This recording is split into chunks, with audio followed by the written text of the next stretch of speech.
오늘 말씀을 같이 나누겠습니다. 우리가 율법으로 구원받는 것이 아니고 믿음으로 구원을 받는다고 하는 것은 놀라운 복음입니다. 이것이 놀라운 것은 구원받는데 제외된 사람이 한 사람도 없다는 뜻이기 때문입니다. 온 세상 모든 사람이 손가락질하는 사람도 그가 율법을 지켜서는 구원받을 수 없게 됐지만 정말 예수님을 믿으면 그도 구원받게 됩니다. 이것이 얼마나 놀라운 복음입니까? 그런데 이렇게 놀라운 복음을 우리가 알고 예수님을 믿었지만 그 구원의 놀라운 삶을 실제로 살아내지 못하는 그리스도인들이 꽤 많습니다. 엄청난 구원을 선물로 받았지만 실제로 살기는 구원받지 못한 사람과 거의 비슷하게 사는 이런 안타까운 일도 참 답답한 일이죠. 그 원인이 믿음을 정확히 이해를 못해서 그렇습니다. 예수님을 믿음으로 구원을 받는데 도대체 믿음이 뭐지요? 나는 믿는 건가요? 믿고 안 믿는 것은 어떤 차이가 있는 거지요? 이 점에 대한 정확한 이해가 없으니까 믿음으로 의롭다함을 받고 믿음으로 하나님의 자녀가 되는 것에 대해서 실제로 정확한 삶을 살지 못하는 것입니다. 믿음에 대해서 이런 식의 오해를 하는 분들이 계십니다. 믿음이라는 것은 강한 신념일 거야, 잘 될 거야 하여튼 반드시 복을 받을 거야, 기도했으니 응답해 주실 거야, 문제는 반드시 해결될 거야, 긍정적인 생각을 가지라, 항상 긍정적인 생각을 가지라, 이런 것을 믿음이라고 생각하는 사람이 있습니다. 구원에 대해서도 말입니다. 조금 더 의심하지 마세요. 반드시 구원 받았다고 확신하세요. 이걸 믿음이라고 생각하는 분들이 있습니다. 그래서 혼란스러운 것입니다. 여러분, 믿음은 강한 신념이나 긍정적인 생각이나 조금 더 의심하지 않는 것이 아닙니다.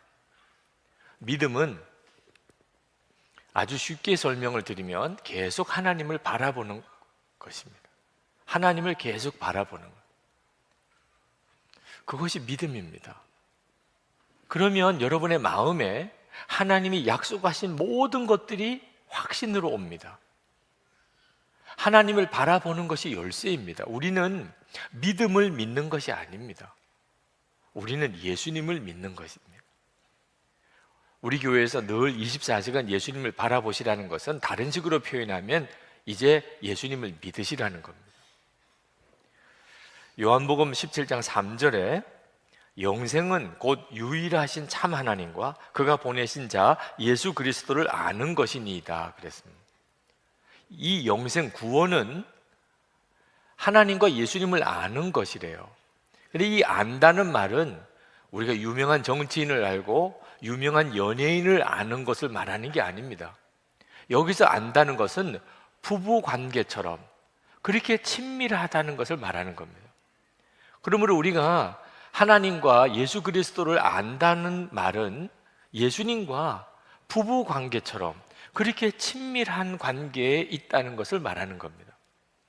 믿음의 핵심은 예수님을 계속 바라보다 보니까 너무 친해진 거죠. 히브리서 12장 2절에 믿음의 주요 또 온전케 하시는 이인 예수를 바라보자 그랬는데 믿음은 예수님을 바라보는 것이라고 정확하게 말하고 있습니다. 믿음은 예수님을 계속 바라보는 겁니다. 에베소서 3장 17절에 믿음으로 말미암아 그리스도께서 너희 마음에 계시게 하시옵고 그랬습니다. 믿음은 예수 그리스도를 마음에 계시게 하는 겁니다. 여러분, 어떤 사람이 내 마음에 있게 하는 것은 항상 그 사람을 생각하는 경우를 그렇게 표현하는 겁니다. 어떤 사람이 내 마음에 있다, 항상 그 사람을 생각한다는 뜻이죠. 이것이 믿음의 핵심인 겁니다. 항상 예수님을 생각하고 주님을 바라보는 것이 그게 믿음인 것입니다. 여러분이 그렇게 하시면 그러면 여러분은 영생을 얻은 사람이고 여러분은 의롭다함을 받는 사람이고, 그리고 하나님의 자녀입니다. 이렇게 믿음으로 구원받는 것은 신약 시대에 갑자기 나온 게 아닙니다. 많은 분들이 오해하는 것이 구약은 율법을 지켜서 구원받고 신약 시대에 믿음으로 구원받는다고 생각하는데, 그건 완전히 잘못된 생각입니다. 구약이나 신약 시대나 똑같이 구원은 믿음으로만 받습니다. 근데 그 믿음이 뭐냐면 하나님을 바라보는 것입니다. 사도 바울이 그 설명을 다시 로마서 4장에서 합니다. 믿음이 중요하니까. 그런데 예를 들기를 유대인들이 너무나 잘 아는 사람 두 사람 예를 들었습니다. 유대인들은 율법을 지켜서 의롭다 된다고 믿고 있었기 때문에 아니라는 겁니다. 그 두 사람이 아브라함 그리고 다윗입니다. 유대인들에게 있어서는 대단히 중요한 사람. 그런데 이 두 사람 다 율법을 지켜서 의롭다함을 얻은 사람이 아니고 믿음으로 의롭다함을 얻은 사람입니다. 사도 바울이 그 설명을 로마서 4장에서 하고 있는 겁니다. 아브라함은 분명히 창세기 15장 6절에 하나님을 믿으니 하나님이 그를 의롭다고 여기셨다고 말씀하셨습니다. 3절에 인용하고 있어요. 로마 창세기 15장 6절 말씀을. 성경이 무엇이라고 말합니까? 아브라함이 하나님을 믿으니 하나님께서 그를 의롭다고 여기셨다 하였습니다. 여러분, 하나님을 믿으니 하나님이 의롭다고 여기셨다는 말은 무슨 뜻이냐 하면 아브라함이 죄인이라는 뜻입니다. 율법으로는 아브라함이 결코 의로운 사람이 아니라는 뜻입니다. 하나님을 믿은 것 때문에 의롭다고 여김을 받은 것 뿐입니다. 아브라함은 죄인이었습니다. 아브라함이 행한 것으로는 그는 절대로 의롭다고 인정받을 사람이 못 됩니다. 그런데 아브라함이 하나님을 믿었습니다. 그래서 하나님이 그를 의롭다고 여기셨다는 겁니다. 여기서 하나님을 믿었다는 말은 아브라함이 계속 하나님을 바라보았다는 것입니다. 다윗도 마찬가지입니다. 다윗은 대단한 성군이라고 그렇게 알려져 있지만 실제로는 정말 끔찍한 죄를 지은 사람입니다. 자기 부하 우리아의 아내 밧세바와 간음했습니다. 창세기 10계명에 7계명을 어긴 거죠. 그리고 그 충성스러운 부하 우리아를 죽게 했습니다. 10계명에 6계명 살인죄를 범한 사람이죠. 다윗은 율법으로는 정말 구원받을 수가 없는 사람입니다. 다윗이 용서받은 사람입니다. 이것이 의롭다함을 받았다는 뜻입니다. 용서받았습니다. 죄인인데 용서받은 겁니다. 다윗은 그것을 이렇게 고백했습니다. 7절, 8절에 하나님께서 잘못을 용서해 주시고 죄를 덮어주신 사람은 복이 있다. 주님께서 죄 없다고 인정해 주실 사람은 복이 있다. 다윗이 그런 은혜를 받았거든요. 그런데 다윗은 어떻게 이런 은혜를 받았습니까? 항상 하나님을 바라보는 사람이었습니다. 이것이 다윗의 믿음입니다. 항상 하나님을 바라보는. 사도 바울은 이제 아브라함의 예를 좀 더 구체적으로 듭니다. 그것은 아브라함이 하나님 앞에서 의롭다함을 받은 그 믿음이 너무 중요하기 때문입니다. 우리 예수 믿는 우리들에게 매우 중요하기 때문에 하나님이 아브라함의 경우를 특별히 택하여 예를 드신 겁니다. 믿음은 이렇게 하는 것이라고. 그래서 4장에서는 아브라함이 어째서 의롭다함을 받았는지, 아브라함이 하나님을 믿었다는 건 뭘 말하는 건지를 설명하고 있는 겁니다. 창세기 12장에 보면 하나님께서 아브라함에게 나타나셔서 내 아비 친척 그리고 본토를 떠나라고 말씀합니다. 그리고 내가 너에게 지시할 땅으로 가라 하면서 두 가지 약속을 하시는데, 하나는 땅을 주시겠다, 또 하나는 후손을 주시겠다는. 아브라함은 하나님의 그 약속을 믿고 그리고 고향을 떠납니다. 그리고 가나안 땅까지 가지요. 하나님이 그 하나님을 믿은 것을 보고 의롭다고 인정하셨다고 그랬습니다. 근데 아브라함은 하나님의 약속을 믿은 게 아닙니다. 하나님을 믿은 겁니다. 그래서 창세기 15장 6절에는 아브라함이 하나님을 믿음에 하나님이 그를 의롭다고 말씀하셨던 거예요. 하나님을 바라보니까 약속이 믿어진 거죠. 근데 실제로 그 뒤에 아브라함은 믿음 없는 행동을 합니다. 아브라함이 끝까지 믿음으로 살았던 사람이 아닙니다. 하나님이 분명히 땅을 자기에게 주시겠다고 약속하셨는데 그가 믿지 못하고 기근이 들 때 그가 그만 피난을 가버립니다. 피난 갔다가 아내를 잃어버릴 뻔한 끔찍한 일을 2번이나 겪습니다.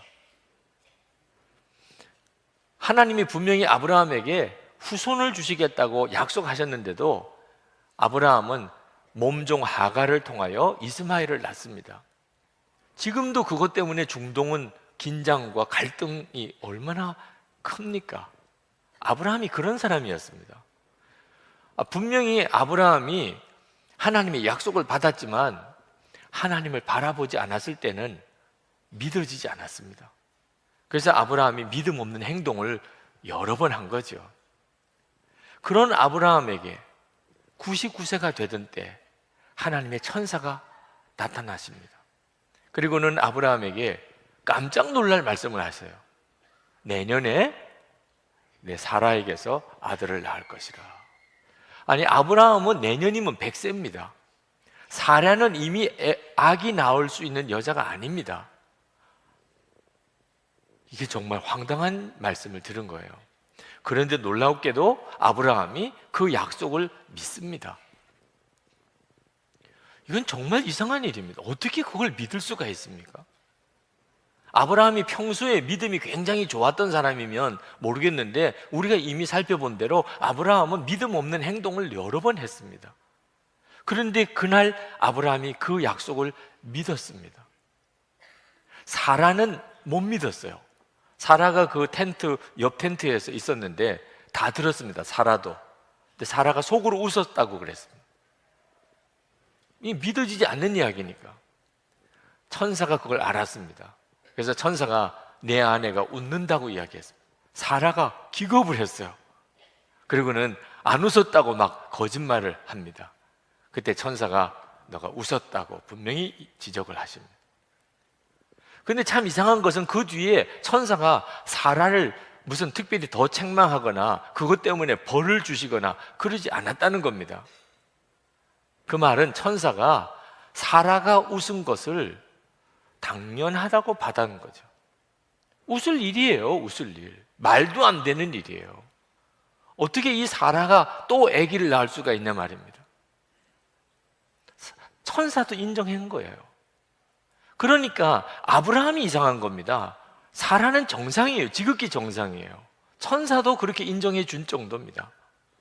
그런데 아브라함은 믿었어요.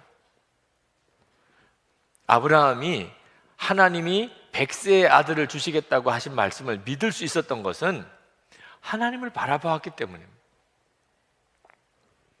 하나님을 바라보니까 말도 안 되는 그 약속이 믿어진 거예요. 그것은 아브라함이 하나님을 어떤 하나님으로 알고 있었는지를 알아야 됩니다. 17절에 나옵니다. 아브라함이 하나님을 도대체 어떤 하나님으로 알고 있었는지. 그가 믿은 하나님, 다시 말하면 죽은 사람들을 살리시며 없는 것들을 불러내어 있는 것이 되게 하시는 하나님께서 보장하신 것입니다. 그러니까 아브라함이 믿은 하나님은 죽은 자도 살리고 없는 것도 있는 것 같이 부르시는 하나님이. 그럼 100세의 아들을 낳게 해주시는 일? 뭐 얼마든지 하실 수 있지. 그렇게 믿어진 거예요, 아브라함이. 그러니까 아브라함이 100세의 아들을 낳겠다고 하시는 하나님의 말씀을 믿은 것은 하나님을 바라보았기 때문에 그렇게 믿어진 거죠. 21절에 그는 하나님께서 스스로 약속하신 바를 능히 이루실 것이라고 확신하였습니다. 하나님이 하실 거니까 이건 뭐 될 수 있겠다. 아멘입니다. 하나님. 그렇게 나온 거예요. 그걸 하나님이 그걸 기특하게 보신 겁니다. 하나님이 그걸 기특하게 보신 거예요. 하나님을 바라보고 하나님의 약속을 믿은 아브라함을 하나님이 귀하게 여기시고 그 전에 믿음 없이 행동했던 거 하나님이 다 덮어버리셨습니다. 18절 말씀에 아브라함은 희망이 사라진 때에도 바라면서 믿었으므로 너의 자손이 이와 같이 많아질 것이다 하신 말씀대로 많은 민족의 조상이 되었습니다. 그는 하나님의 약속을 믿고 의심하지 않았습니다. 오히려 그는 믿음이 더 굳세어져서 하나님께 영광을 돌렸습니다. 그래서 하나님께서는 이것을 보시고 그를 의롭다고 여겨주셨습니다. 이 일이 아브라함이 할례 받기 전에 일어난 일입니다. 창세기 17장에 가서 아브라함이 할례를 받게 됩니다. 할례하고 아무 상관이 없이 믿음으로 아브라함은 의롭다 인정을 받은 겁니다. 이것을 언급하는 이유는 할례 받지 않은 사람들도, 유대인 아닌 사람들도 얼마든지 믿음으로 하나님 앞에 의로움을 받을 수 있다는 것을 사도 바울이 말씀하고 싶었던 겁니다. 사도 바울이 이처럼 좀 장황하게 아브라함이 믿음을 가지고 의롭다함을 받았던 것에 대해서 설명한 까닭은 예수를 믿는 우리들에게 똑같이 적용되기 때문입니다. 우리가 예수님을 믿는다고 할 때 그게 뭘 말하는 것인지를 아브라함을 통해서 정확하게 우리에게 깨우쳐 주시기 때문입니다. 23절, 24절에 그가 의롭다는 인정을 받았다 하는 말은 아브라함만을 위하여 기록된 것이 아니라 하나님께서 의롭다고 여겨주실 우리, 곧 우리 주 예수를 죽은 사람들 가운데서 살리신 분을 믿는 우리까지도 위한 것입니다. 다시 말하면 하나님을 바라보면서 하나님의 약속을 믿을 수 있었던 아브라함처럼 예수님을 믿어보라는 거예요. 아브라함이 오직 하나님을 바라보면서 그래서 하나님을 믿을 수 있었던 바로 그것처럼 예수를 믿을 때도 예수님을 바라보면서 그렇게 믿는 것이라고. 예수님을 믿는다는 것은 예수님을 온전히 바라보는 것이라고 사도 바울이 말씀하고 있는 겁니다. 여러분은 믿는 사람입니까? 여러분 예수 믿으십니까? 이런 질문은 뭘 묻는 거지요? 교회 나오는 걸 묻는 겁니까? 세례 받은 걸 믿는 겁니까? 무슨 교회에서 직분이 있느냐를 묻는 겁니까? 예수 믿는 사람입니까? 당신 예수 믿으십니까? 도대체 뭘 묻는 거예요? 믿는다는 걸 뭘 어떻게 하자는 거예요? 이제는 정확하게 여러분이 아시기 바랍니다. 여러분 예수 믿으십니까? 이 질문은 여러분은 항상 예수님을 바라보고 사십니까? 그걸 묻는 겁니다. 항상 예수님을 바라보고 사십니까? 여러분이 교회에 나오셔서 신앙생활 오래 하시고 직분도 중직이시고 그렇다 하더라도 항상 예수님을 바라보고 사는 분이 아니면 믿는 게 아닙니다.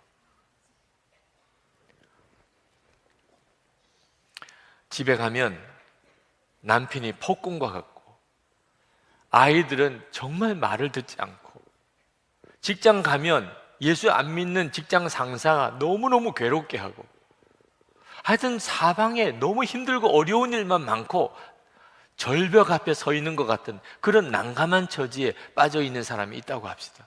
이런 형편에서 어떻게 믿으라는 말입니까? 그런 탄식을 들을 때가 있어요. 목사님, 어떻게 이런 형편에서 내가 믿음을 지킬 수 있습니까? 내가 이런 형편에서 어떻게 하는 것이 믿는 것입니까? 여러분, 다시 한번 분명히 말씀드립니다. 지금 여러분의 처지가 너무너무 어려운 형편이에요. 정말 절벽 앞에 서 있는 그런 기가 막힌 형편에 있다 하더라도 예수님을 바라보시면 그 형편과 그 처지에서 여러분이 계속해서 예수님을 바라보시는 자라면 여러분은 예수님을 믿는 것입니다. 예수님을 믿는 것은 그렇게 간단한 것입니다. 이스라엘 백성들이 광야에서 하나님께 불평불만하다가 뱀에 물려서 죽어가고 있을 때 그들이 회개하고 하나님께 살려달라고 부르짖으니까 하나님이 구원의 길을 주셨습니다. 그것은 장대에다가 놋뱀을 만들어 높이 들라. 누구든지 그 놋뱀을 바라보는 자는 다 고침을 받고 구원을 받을 것이라. 그래서 광야에서 들려진 놋뱀을 바라보고 그리고 사람들이 고침받고 구원받았습니다. 이것은 예수님의 십자가를 예표하는 것입니다. 여러분, 믿음이라는 것은 이렇게 십자가의 예수님을 그냥 바라보는 것입니다. 그때 하나님이 약속하셨습니다. 우리의 인생을 고치시고 구원의 역사를 주시고, 하나님께서 우리에게 약속하신 말할 수 없는 구원받은 자의 놀라운 삶을 살게 해주시겠다. 예수님을 바라보는 것이죠. 그러므로 이 시간 여러분에게 묻습니다. 여러분은 예수님을 바라보시고 사셨습니까? 아침에 눈을 뜰 때부터 밤에 잘 때까지 여러분은 진짜 예수님을 믿으셨습니까? 계속해서 예수님을 바라보고 사셨습니까? 구원은 거기서 온다고 그랬습니다. 아이들을 길러보면 아이들에게서 깜짝 놀랄 때가 있습니다. 그렇게 엄마한테 야단 맞고 심지어 매도 맞아놓고 그 다음에 또 엄마 무릎에 덜썩 앉습니다. 그 믿음이 놀라워요. 아니, 딴 애 같으면은 가까이나 오겠습니까? 그렇게 구박하고 야단치고 그렇게 그냥 혼내고 심지어 매까지 들었는데 그러면 벌써 집 나가버리지.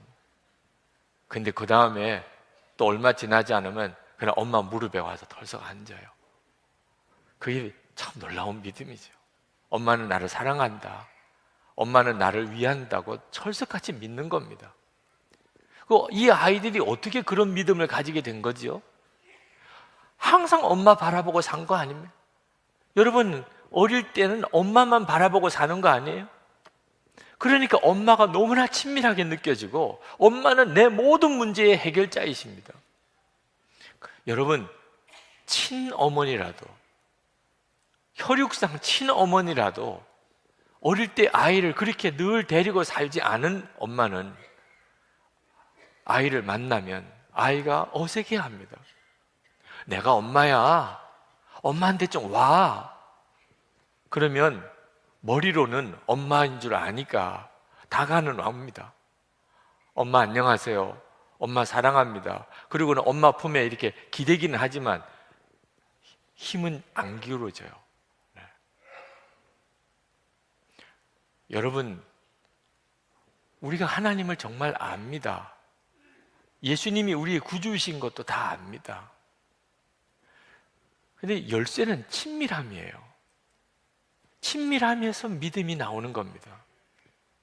예수님에게 내 삶의 무게를 옮겨드리지 못합니다. 세상 없이 어색해요, 예수님과의 관계가. 이유가 어디에 있습니까? 계속 주님을 바라보며 살지 않았기 때문입니다. 우리는 열심히 살지만 주님을 바라보고 사는 데는 문제가 있습니다. 그게 바로 믿음으로 살지 않았다는 뜻입니다.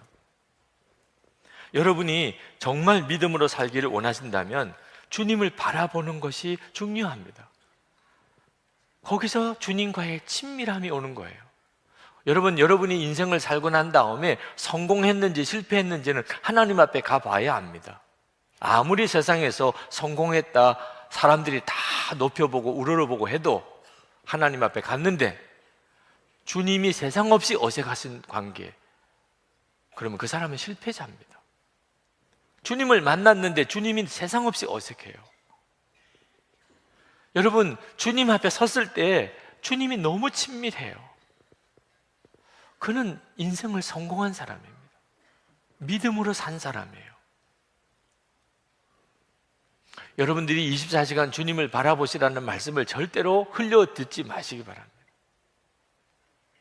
항상 주님을 바라보는 중에 여러분 안에 믿음이 일어납니다. 그것은 주님을 향한 친밀함인 것입니다. 주님은 돌아온 탕자 이야기를 하셨습니다.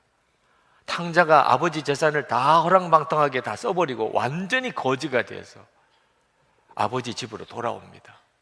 근데 아버지가 그 탕자에게 조금도 책망하지 않으시고 그 탕자에게 금가락지 끼워주고 그리고 좋은 옷 갈아입히고 그리고 잔치를 벌여주었습니다.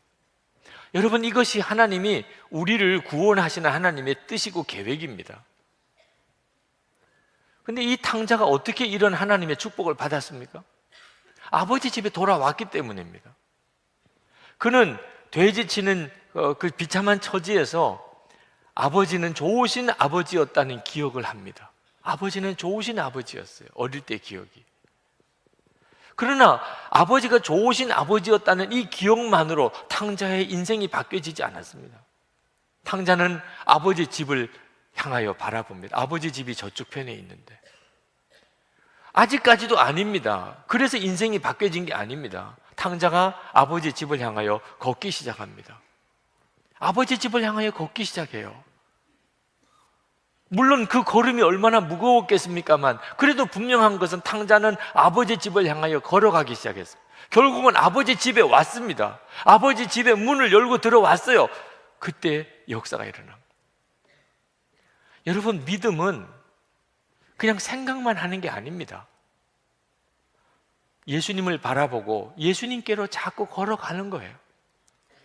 이것이 예수 믿는 사람의 삶의 가장 전형적인 특징입니다. 우리는 집에 있든지 직장에 있든지 어디 학교에 있든지 어디서든지 항상 예수님을 바라보며 예수님을 향하여 계속 한 걸음 한 걸음 나아가는 겁니다. 이걸 믿음이라고 하는 거예요. 그때 아버지 하나님의 역사가 내 삶에 이루어지는 겁니다. 타임지가 스탠리 존스 선교사님을 그 살아계실 때 현존하는 가장 위대한 선교사라고 그렇게 설명을 했었을 정도로 대단한 선교사님입니다. 스탠리 존스 선교사님, 인도 선교사님이었.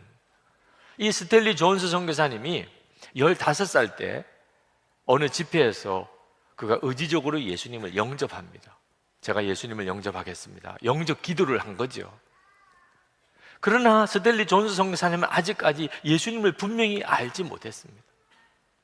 자기 마음에 오신 예수님을 분명히 만나지 못했어요. 그래서 계속 영적으로 갈급했습니다. 2년 뒤에 부흥회가 열렸습니다. 이 스탠리 존스가 17살인죠. 마음에 내가 정말 예수님을 만나고 싶다, 이런 마음의 소원이 생겼습니다.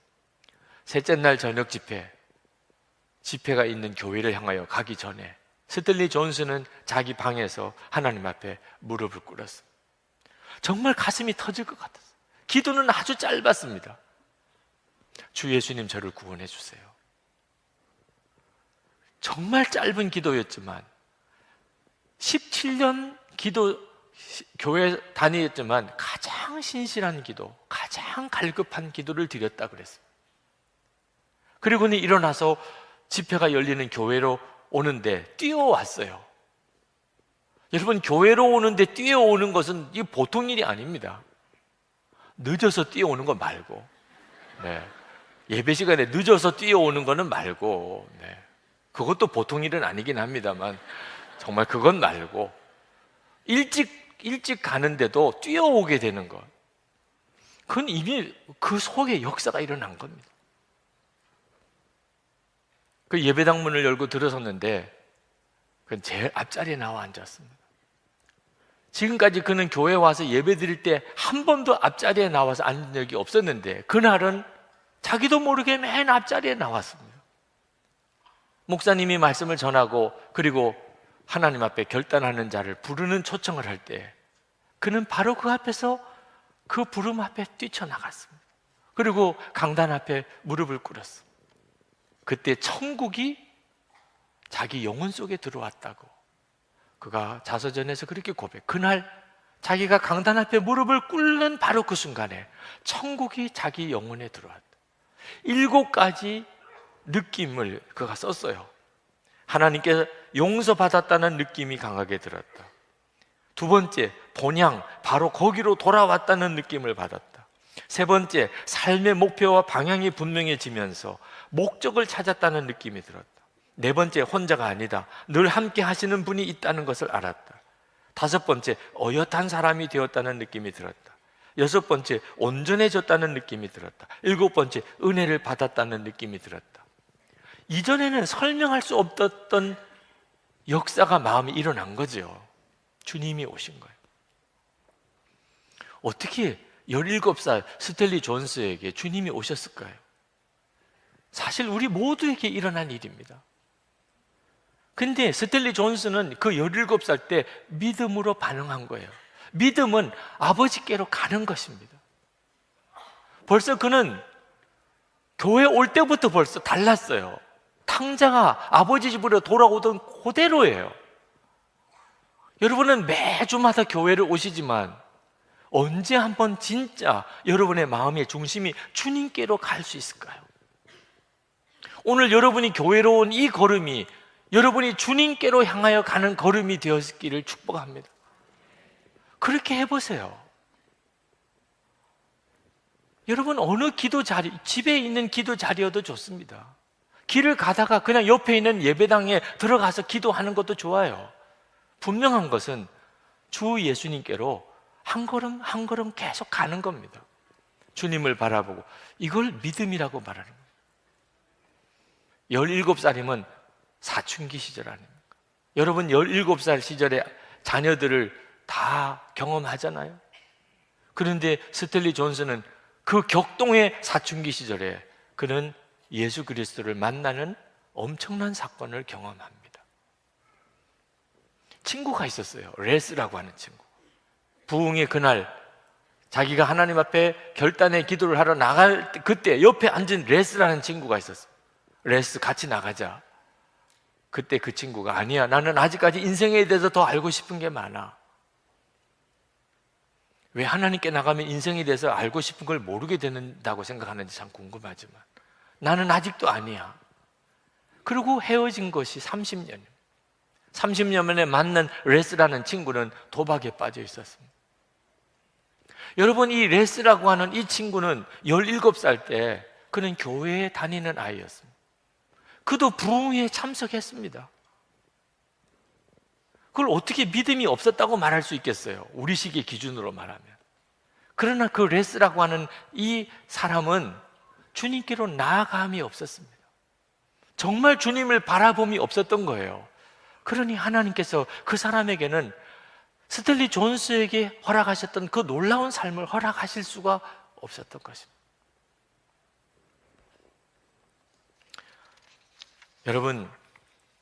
여러분이 지금 17살이 아니라도 좋습니다. 그 나이는 중요하지 않습니다. 여러분의 생애에 반드시 어느 시점엔 이제는 진짜 주님을 바라보고 살기로 결단하는 때가 와야 합니다. 이제는 내가 정말 아버지께로 계속해서 나아가는 삶을 내가 살리라, 이런 결단의 때가 와야 돼요. 여러분의 믿음은 단순히 예수님을 믿고 구원받을 때만 필요한 게 아닙니다. 여러분의 일생에 계속되어야 됩니다. 주 예수님을 바라보는 것은 여러분의 일생에 계속되어져야 돼요. 아프리카의 어느 선교사님이 어느 날 마당에서 노는 아이를 보고는 깜짝 놀랐습니다. 어린 아이예요. 이 선교사님이 그 아이에게 소리를 질렀습니다. 얘야, 엎드려! 이 아이는 무슨 영문인지 모르는데 아버지가 엎드려! 이 아이가 그 마당에서 엎드렸어요. 너 기어와. 절대로 고개를 들면 안 돼.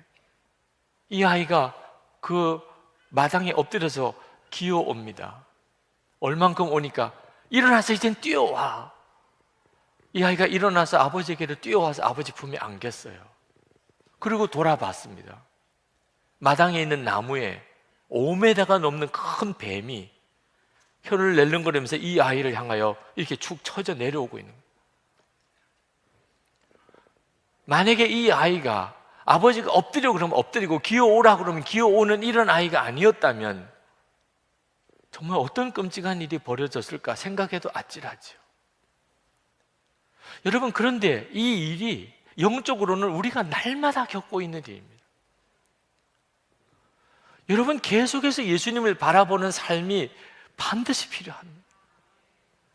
우리 주님이 우리에게 무슨 말씀하시든지 우리는 그대로 순종하고 그대로 순종하는 삶이 없다면 우리는 우리가 사는 세상 가운데서 진짜 구원받은 자의 삶을 누리지 못합니다. 하나님은 우리를 위해서 예수님을 십자가에 못 박으셨습니다. 우리는 예수님과 함께 죽고 예수님으로 사는 엄청난 축복을 받았습니다. 하나님은 우리 마음에 오셨습니다. 이런 놀라운 구원을 하나님은 이미 다 이루어 놓으셨습니다. 그런데도 왜 그것을 실제로 우리 삶에서 누리고 살지 못하지요? 우리가 항상 주 예수님을 바라보는 삶이 없기 때문입니다. 이것을 믿음이 없다고 말하는 것입니다. 믿음이 약하다. 영성일기를 꾸준히 써왔지만 어느 순간에 끊었다고 생각했던 음란 동영상에 다시 빠진 어느 교우가 메일을 보냈어요. 거기에 이렇게 질문합니다. 목사님, 영성일기를 쓰면 진짜 죄를 끊을 수 있습니까? 제가 그분의 메일을 읽고 너무너무 마음이 힘들었어요. 그가 겪은 그 갈등과 좌절이 얼마나 클까? 영성일기를 쓴다고 죄가 끊어지는 거 아닙니다. 영성일기가 죄를 끊게 해주는 거 아닙니다. 그러면 영성일기 쓰는 게 아무 소용이 없는 겁니까? 이분이 영성일기를 쓰면서도 여전히 음란한 영상을 다시 보게 된 것은 단 하나입니다. 이유가 예수님께서 함께 계시는 주님의 임재하심을 바라보는 눈이 아직도 그만큼 분명히 열린 게 아니기 때문입니다. 주님이 나와 함께 계시다는 것을 분명히 바라보는 눈이 아직까지 분명히 뜨이지 않았기 때문에 그는 그 유혹에 또 넘어진 거죠. 영성일기 쓰면 어떤 도움이 있는 거지요? 그분에게는 영성일기를 썼는데도 아무 도움이 안 된 겁니까? 그렇지 않습니다. 그분이 영성일기를 썼기 때문에 그는 다시 음란한 영상을 보게 된 것 때문에 견딜 수 없는 고통을 겪은 거예요. 여러분, 솔직히 이 시간에 지난 한 주간 동안에 음란한 영상을 보신 분이 이 자리에도 있으실 거예요. 그렇지만 목사에게 이야기를 하십니까? 그게 뭐 잘난 일이라고, 뭐 좋은 일이라고 목사한테 저 지난 주간에 음란한 영상 보았습니다, 그런 말을 하겠습니까? 그런데 이분은요, 도대체 어떻게 담임 목사에게 목사님 저 음란한 영상을 또 보았습니다, 아니 무슨 기쁜 소식이라고 그걸 전해주냐 말이에요. 그게 얼마나 큰 고통이었으면 그렇게 하겠어요. 정말 지긋지긋하니까, 정말 여기서 완전히 벗어났으면 좋겠다는 생각이 드니까, 그러니까 담임 목사에게 자기가 지난 주간에 그랬다고 쓰는 거 아니겠어요? 영성일기가 그 사람을 그렇게 만든 겁니다. 계속해서 주님을 바라보는 눈이 열려가는 거예요. 그러니 이제는, 전에는 아무렇지도 않게 짓던 죄, 그저 좌절만 느끼던 죄가 이제는 견딜 수 없는 고통이 된 거예요. 부끄러운 것도 없어요. 해결될 수만 있다면, 하여튼 이 죄를 벗어버릴 수만 있다면 무슨 일이라도 할 수 있을 것 같은 그 간절함이 어디서 온 거지요? 계속해서 주님을 바라보려고 하니까 온 거지요. 주님의 근심이 마음에 있는 것 자체가 엄청난 역사 아닙니까? 여러분, 우리가 실패했을 때 우리에겐 다른 길이 없어요. 다시 주님을 바라보는 거. 우리 주님은요, 70번씩 7번이라도 그렇게 하라고 그랬어요. 완전한 용서를 우리에게 허락하신 거예요. 다시 바라봐, 다시 주님을 바라보라는 거예요. 하나님이 그렇게 약속하셨어요. 그리고 그 다음엔 주님이 하십니다. 저는 말할 수 없는 고통스러운 형편에 힘들어하는 많은 이들을 압니다. 정말 기가 막힌 어려움 속에 빠져 있는 이들이 있어요. 그렇지만 그런 어려움 속에서도 믿음으로 이겨내는 분들이 또한 있습니다. 주님을 바라보는 것이 다르기 때문에. 노진준 목사님, 우리 교회도 오셔서 설교하셨죠. 그분은 장애인이십니다. 어려서부터 소아마비 장애가 있었습니다. 그는 자기가 장애인이기 때문에 언제든지 남보다 더 강해야 된다는 생각을 항상 하고 살았습니다. 공부를 해도 운동을 해도 그는 절대로 남에게 약하다는 소리를 듣지 않아야 되겠다. 그래서 정말 초인적인 노력을 했습니다. 그는 항상 좌중을 웃기는 사람이에요. 그분의 설교를 들으면 유머가 많습니다. 그런데 그것은 어릴 때부터 다른 사람에게 내가 우울한 모습을 보이지 않고 싶어서, 그래서 어떻게 하면 사람을 웃길 수 있을까 항상 그 생각만 했어요. 그러다 보니까 언제나 사람들의 중심이, 대화의 중심이 됐어요. 우스운 말을 잘해요. 그것은 어떻게 보면 강박관념인 거죠. 어느 날 하나님의 음성을 들었습니다. 하나님께서 말씀하셨어요. 나는 너를 강하게 하지 않을 것이다. 충격을 받았습니다. 하나님이 너를 강하게 하지 않을 것이라고 말씀하셨대요. 그러면서 말씀하시기를 내가 너의 강함이 될 것이다. 거기서 펑펑 울면서 어떻든지 강해야 된다는 이 강박관념을 내려놓을 수 있었다고 그랬어요. 하나님이 내 강함이 되시면 되잖아. 내가 강할 필요가 없잖아. 근데 여러분, 하나님은 분명히 강하신 분이십니다. 근데 그 하나님이 어떻게 내 강함이 되실 수 있습니까? 아니, 하나님이 강하신데 그 하나님이 어떻게 나의 강함이 될 수 있냐고요. 주님을 바라보는 것입니다. 이것이 믿음인 것입니다. 우리가 할 수 있는 것은 계속 강하신 그 주님을 바라보는 것입니다. 그러면 하나님의 강하심이 내 강함이 됩니다. 이것이 믿음인 것입니다. 이 믿음으로 하나님은 우리를 의롭다고 하신다고 그랬습니다. 이 시간에 우리 같이 기도하겠습니다. 여러분, 이제는 진짜 믿으셔야 됩니다. 하나님이 주신 이 엄청난 축복을 절대로 소홀히 하시면 안 됩니다. 어설프게 믿어도 안 됩니다. 신념을 가지라는 게 아닙니다. 의심하지 말라는 것도 아닙니다. 여러분 안에 오신 주님을 진짜 믿으시고 그 주님을 바라보세요. 항상 바라보세요. 언제나 주님을 기억하세요. 그 다음엔 주님이 하신다. 그 다음엔 주님이 역사하십니다. 우리가 할 수 있는 것은 계속 주님을 바라볼 뿐입니다. 그리고 주님께로 계속 가까이 가는 겁니다. 한 걸음씩 계속 주님을 향하여 가는 것입니다. 이 시간에 우리 통성으로 기도할 때 주여, 제가 그렇게 하겠습니다. 제가 이제는 정말 믿음으로 주를 바라보며 살겠습니다. 주님, 저를 사로잡아 주소서. 기도합시다. 은혜와 사랑에 충만하신 하나님, 저는 교우들에게 24시간 예수님을 바라보시라고 그렇게 권해드리는 것은 그것이 진정으로 예수님을 믿는 것이기 때문이라고 확신하기 때문입니다.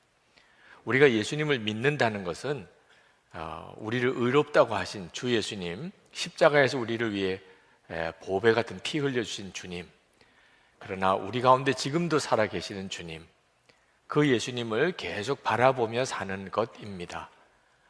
우리가 예수님을 그렇게 믿고 주님을 바라보게 되면 반드시 사람이 바뀌게 됩니다.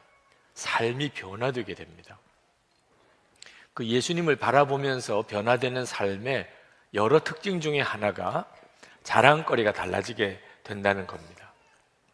사람은 다 누구나 무언가를 자랑하고 사는데 예수님을 바라보게 되면 자랑거리가 달라집니다. 여러분이 뭘 자랑으로 여기십니까? 저에게 말씀해 주시면 제가 여러분이 정말 구원받은 사람인지 아닌지를 저는 알 수 있을 것 같습니다. 예수님을 바라보는 사람은 자랑거리가 바뀌어버립니다. 오늘 본문에 보면 그 예수 믿는 사람, 예수님을 온전히 바라보고 자란 사람에게 있는 독특한 자랑거리가 뭔지를 말씀하고 있는데 그것은 2절에 나옵니다. 하나님의 영광을 바라보는 소망을 자랑하는 것입니다. 함께 보실까요? 2절에 우리는 또한 그리스도로 말미암아 지금 서 있는 이 은혜의 자리에 믿음으로 나오게 되었으며 하나님의 영광에 이르게 될 소망을 품고 자랑을 합니다. 예수님을 바라보게 되면 전에는 전혀 안 보이던 것이 눈이 열리게 됩니다. 그것이 바로 영광의 하나님이십니다. 교회를 다니면서도 심지어 하나님의 존재 자체도 믿지 못하던 사람이 많습니다. 근데 24시간 주님을 바라보게 되면 영광의 하나님을 보게 돼요. 하나님의 영광을 보는 거죠. 그리고 하나님의 나라를 바라보게 됩니다.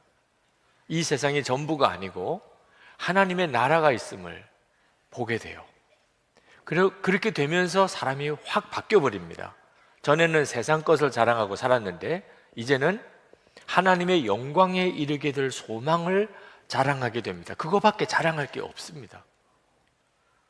여러분, 이것이 그 사람의 인생을 바꾼 겁니다. 삶을 완전히 다르게 만든 거죠. 이렇게 하나님의 영광에 이르게 될 소망을 자랑하게 된다는 것을 하나님과 화해했다고 표현합니다. 하나님과 화평하게 되었다고 그렇게 말합니다. 그 말은 이제 하나님을 진짜 믿었다, 하나님을 만났다, 하나님을 마음에 정말 모시고 산다, 그런 뜻입니다. 1절 말씀에 이렇게 말합니다. 그러므로 우리는 믿음으로 의롭다 하심을 받았으므로 우리 주 예수 그리스도로 말미암아 하나님과 더불어 평화를 누리고 있습니다. 11절에 우리는 지금 그로 말미암아 하나님과 화해를 하게 된 것입니다. 여러분, 예수님을 믿으면 하나님과 평화하게 되고 화해하게 됩니다. 이 말은 무슨 뜻이냐면 예수 믿기 전에는 하나님과 싸우고 살았다는 뜻입니다. 하나님과 적대 관계였다는 거죠. 여러분, 어떤 영토에 대해서 지배권을 주장하는 세력이 두 세력이 있으면 싸우게 되지요. 우리가 하나님과 꼭 그와 같이 살았던 겁니다. 여러분의 마음이 그렇습니다. 우리는 내 마음대로 살고 싶어 합니다. 그러나 하나님께서 내 마음의 왕 되시기를 원하세요. 그러니 하나님과 싸우는 거죠. 늘 마음이 갈등이 많습니다. 우리 가정이 그렇습니다. 우리는 가정은 내 것인 줄 생각합니다. 그러나 하나님은 우리의 가정의 왕 되시기를 원하세요. 그래서 가정 안에서 늘 하나님과 싸웁니다. 우리는 일터에서, 직장에서 우리 나름대로 기준과 판단을 가지고 삽니다. 그러나 하나님께서는 우리의 일터에서조차 하나님이 왕 되시기를 원하십니다. 그러니 우리가 일터에서 늘 갈등하고 사는 거죠. 여러분, 행복하지 않을 수밖에 없는 거예요. 하나님과 싸우고 어떻게 행복할 수 있겠습니까? 어떻게 편안할 수 있겠습니까? 이것이 예수님을 영접하면서 해결이 됩니다. 내가 예수님을 영접하고 항상 주님을 바라보고 살게 되면서 이제 하나님의 왕되심이 분명해지는 거죠. 그것을 하나님과 화해했다, 하나님과 평화하게 되었다 라고 말을 합니다. 그래서 그 영광의 하나님에게 이르게 되는 소망이 생기게 되는 겁니다. 그런데 이처럼 하나님과 화해한 삶을 살게 되는 사람에게 나타나는 기가 막힌 증거가 하나 또 있습니다. 자랑거리가. 환난도 자랑하는 겁니다. 3절 말씀에 그뿐만 아니라 우리는 환난을 자랑합니다. 정말 말 안 되는 이야기가 나옵니다. 환난을 자랑하다니. 세상에 환난을 당한 것을 자랑할 사람이 있겠습니까? 그런데 여러분, 그게 실제입니다. 여러분이 예수님을 계속 바라보게 되면 그러면 여러분 안에 일어나는 변화가 환난도 자랑하는 사람이 된다는 겁니다. 어떻게 그럴 수 있지요? 환난을 자랑하게 되는 이유는 하나님의 영광을 보고 그 하나님의 나라를 바라보게 되면서 우리에게 일어나는 변화입니다. 왜? 환난을 통하여 하나님의 나라 백성의 인격을 우리가 다듬어 가게 되는 거예요. 하나님이 우리에게 괜히 환난과 고생을 주시는 게 아닙니다. 그 일을 통하여 하나님의 나라의 백성다운 인격을 우리가 형성해 가게 됩니다. 3절 말씀에 보면 우리가 알기로 환난은 인내력을 낳고 인내력은 단련된 인격을 낳고 단련된 인격은 희망을 낳는 줄을 알고 있기 때문입니다. 이걸 깨닫게 되는 거예요. 하나님의 나라가 있고 그 하나님의 나라 백성이 되어지는 과정에서 환난이 내게 주어지는 거구나. 그래서 그 이 환난이 내게 기쁨이 되고 자랑이 된다는 거죠. 여러분, 어떤 학생이 대학을 들어가면 기뻐하고 자랑합니다. 유학을 가게 되면 더 기뻐하고 자랑합니다. 어떤 사람이 장교로 합격을 하고 장교 훈련을 받으러 들어가면 은근히 자랑합니다. 어떤 선수가, 운동선수가 국가대표 선수로 발탁이 되면 그건 말할 수 없는 자랑이 됩니다. 그런데 실제로 대학을 들어가거나 유학을 가거나 장교 훈련을 받으러 가거나 국가대표 선수가 될 때 고생이 말이 아닙니다. 쉬운 일 아니에요. 대학 공부, 유학 가서 공부하는 거, 장교 훈련, 국가대표 선수가 어느 정도 훈련을 하게 되는지 여러분 다 아시죠? 그런데 그것을 자랑하는 이유가 뭐죠? 결과가 너무 좋으니까. 결과가 너무 좋으니까 그것 때문에 겪는 어려움은 아무것도 아닌 것처럼 여겨지고 오히려 그것을 자랑하게 된다는 거죠. 여러분, 신앙생활도 똑같습니다. 우리가 환난을 어떻게 자랑할 수 있습니까? 결과가 너무 좋으니까. 그 연단과 시련, 환난을 거쳐서 내 인격이 하나님 백성답게 세워집니다. 영광의 하나님을 바라보는 눈이 뜨인 사람에게는 이건 기가 막힌 것입니다. 그래서 사도 바울이 고린도후서 4장 17절에 환난을 경한 것이라는 그런 묘사를 해서 환난에 경한 것, 우리가 잠시 받는 환난에 경한 것이 지극히 크고 영원한 영광에 중한 것을 우리에게 이루게 함이니. 여러분, 환난이 중한 거지 어떻게 경한 겁니까? 근데 사도 바울은 환난을 경한 것이라고 표현했어요. 그 말은 비교해서 그렇다는 겁니다. 뭘 비교해요? 이 환난을 통하여 내가 얻게 되는 것에 비해요. 지극히 크고 영원한 영광에 중한 것, 우리가 얻게 된다는 겁니다.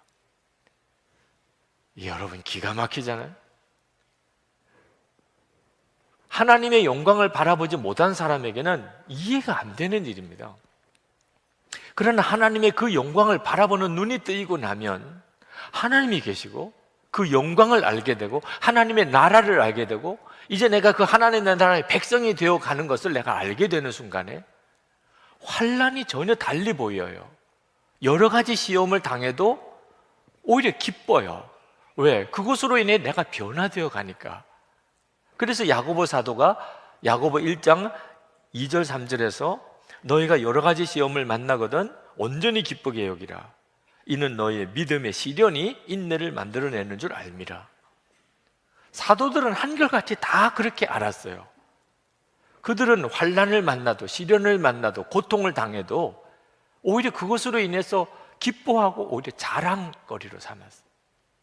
이제 여러분에게 묻고 싶습니다. 여러분은 다 예수님을 믿으시는 분인데 여러분도 이제 환난을 자랑하고 있습니까? 여러분, 이것이 믿음이에요. 자랑거리가 바뀐 사람이 예수 믿는 사람입니다. 어떻게 그럴 수 있겠나? 하나님의 사랑에 대한 확신 때문입니다. 하나님이 나를 사랑하시는 것이 진짜 믿어진 사람은 고생이 아니고 환난이 아닙니다. 하나님의 사랑이 내가 정말 믿어져요. 그런데 하나님이 나에게 고생을 당하게 하고 나에게 환난을 주시면은 내게 유익하니까 주신 거죠. 유익하지 않은 것을 하나님이, 나를 사랑하신 하나님이 주실 리가 있습니까? 그러니 어떤 일을 만나도 다 감사하고 오히려 환난 당한 것을 자랑하게 된단 말이에요. 이 일이 예수를 믿으면 모든 성도들에게 부어지는 역사예요. 성령님 때문입니다. 우리 안에 성령님이 오시는데 성령님께서 우리에게 하시는 일에 대하여 사도 바울이 이렇게 말합니다. 5절에 하나님께서 우리에게 주신 성령을 통하여 그의 사랑을 우리 마음속에 부어주셨기 때문입니다. 여러분, 성령님이 여러분에게 오시면 성령님이 하시는 일이 하나님의 사랑을 확신하게 해주십니다. 하나님이 나 사랑하시는구나. 성령님의 존재 자체가 하나님의 사랑의 보증이세요. 여러분, 어떤 물건을 사면 보증서를 주죠. 물건에 문제가 생기면 보증서 가지고 가면 바꿔줍니다. 여러분, 여러분이 예수 그리스도의 십자가로 구원받았다는 것과 여러분이 나중에 하나님의 나라의 백성이 될 것이라는 보증으로 하나님이 우리에게 성령을 주셨어요. 성령이 내 안에 계신 거 보면 내가 하나님의 나라 백성이구나 하는 걸 알게 됩니다. 이건 엄청난 하나님의 은혜요 축복입니다. 그러니까 하나님의 성령이 내 안에 계시다는 것 자체가 하나님의 사랑의 확증이에요.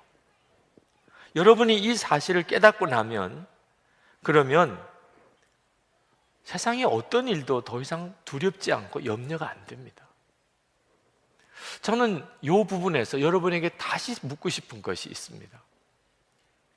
환난이 자랑이 안 된다고 생각되시는 분, 아직도 나는 환난을 자랑하는 그것은 잘 모르겠다 그러시는 분은 하나님의 사랑은 믿으십니까? 하나님이 여러분을 사랑하신다는 건 진짜 믿으십니까? 교회는 다녀도 하나님이 나를 사랑하신다는 것을 믿지 못하는 분들이 정말 많습니다. 오히려 하나님이 자기만 사랑 안 한다고 생각하는 분들이 있습니다. 내 기도는 안 들어주시고 내 형편은 돌보지 않으시고 이렇게 사는 게 이게 사랑인가? 하나님이 사랑이라면 내가 이렇게 고생할 수 있어? 이렇게 생각하는 분들이 있다니까요. 여러분이 정말 하나님을 사랑하는, 하나님이 여러분을 사랑하시는 것을 믿으시는지 아닌지는 여러분이 영광의 하나님에게 이르게 되는 소망을 자랑하는지 환난도 자랑하는지를 보면 압니다. 여러분이 하나님을 믿는다고 하면서 하나님의 사랑을 또 믿는다고 하면서도 자랑하고 있는 것은 세상 자랑을 하고 있다는, 세상 사람들이 하는 자랑, 예를 들면 돈 많은 거, 뭐 성공한 거, 뭐 인물이 잘생긴 거, 재능이 많은 거, 자녀들이 뭐 좋은 대학에 들어간 거, 이런 것들을 여러분도 여전히 자랑거리로 여기고 있다면 여러분은 실제로는 하나님의 사랑을 믿고 있는 게 아닙니다. 하나님의 사랑을 믿지 못하니까 그런 것들만 자랑하고 사는 겁니다. 하나님을 믿으면서도 세상 사람들과 똑같이 세상 자랑거리만 자랑하고 있는 사람을 가리켜서 율법주의 신앙이라고 말합니다. 율법주의 신앙의 특징이 뭔지 아십니까? 돈을 사랑하는 것입니다. 누가복음 16장 13절에 주님이 말씀하셨습니다. 집 하인이 두 주인을 섬길 수 없나니 혹 이를 미워하고 저를 사랑하거나 혹 이를 중히 여기고 저를 경히 여길 것임이니라.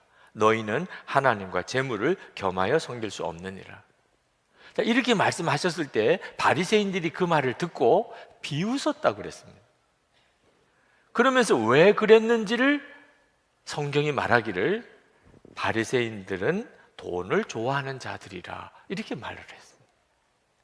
그러니까 하나님과 재물을 겸하여 섬길 수 없다는 말을 바리새인들은 도무지 받아들일 수가 없었어요. 하나님을 사랑하는 것과 돈을 사랑하는 게 뭐가 모순이 되냐 말이에요. 그들은 그렇게 생각했어요. 여러분, 율법적인 신앙생활, 율법주의적인 신앙생활 하는 사람의 특징이 돈을 사랑하는 겁니다. 부자 청년이 영생을 얻으려고 예수님에게 왔다가 율법을 자기가 다 지켰다고 그랬어요. 이제 뭘 더 제가 해야 됩니까? 예수님께서 그러면 너 가진 돈을 다 나눠주고 나에게 와라. 돈을 사랑하기 때문에 근심하여 떠나갔습니다. 율법을 다 지킨 사람이 돈을 사랑하고 있었어요. 아니, 여러분, 율법주의자들은 왜 이렇게 돈을 사랑할까요? 목회자 멘토링 세미나에 멘토로 오신 박특훈 목사님이 강의하시면서 한국교회에 대해서 탄식을 하면서 눈물을 글썽이면서 한국교회가 돈의 노예가 되었다고 말씀하셨어요. 돈의 노예, 교회도 돈의 노예고 성도들도 다 돈의 노예가 됐다는 겁니다. 이 말은 한국교회가 율법주의에 완전히 빠졌다는 거죠. 여러분들 자신에게 물어보면 됩니다. 돈을 사랑하는지 안 하는지. 예수 믿고 구원 받았습니다.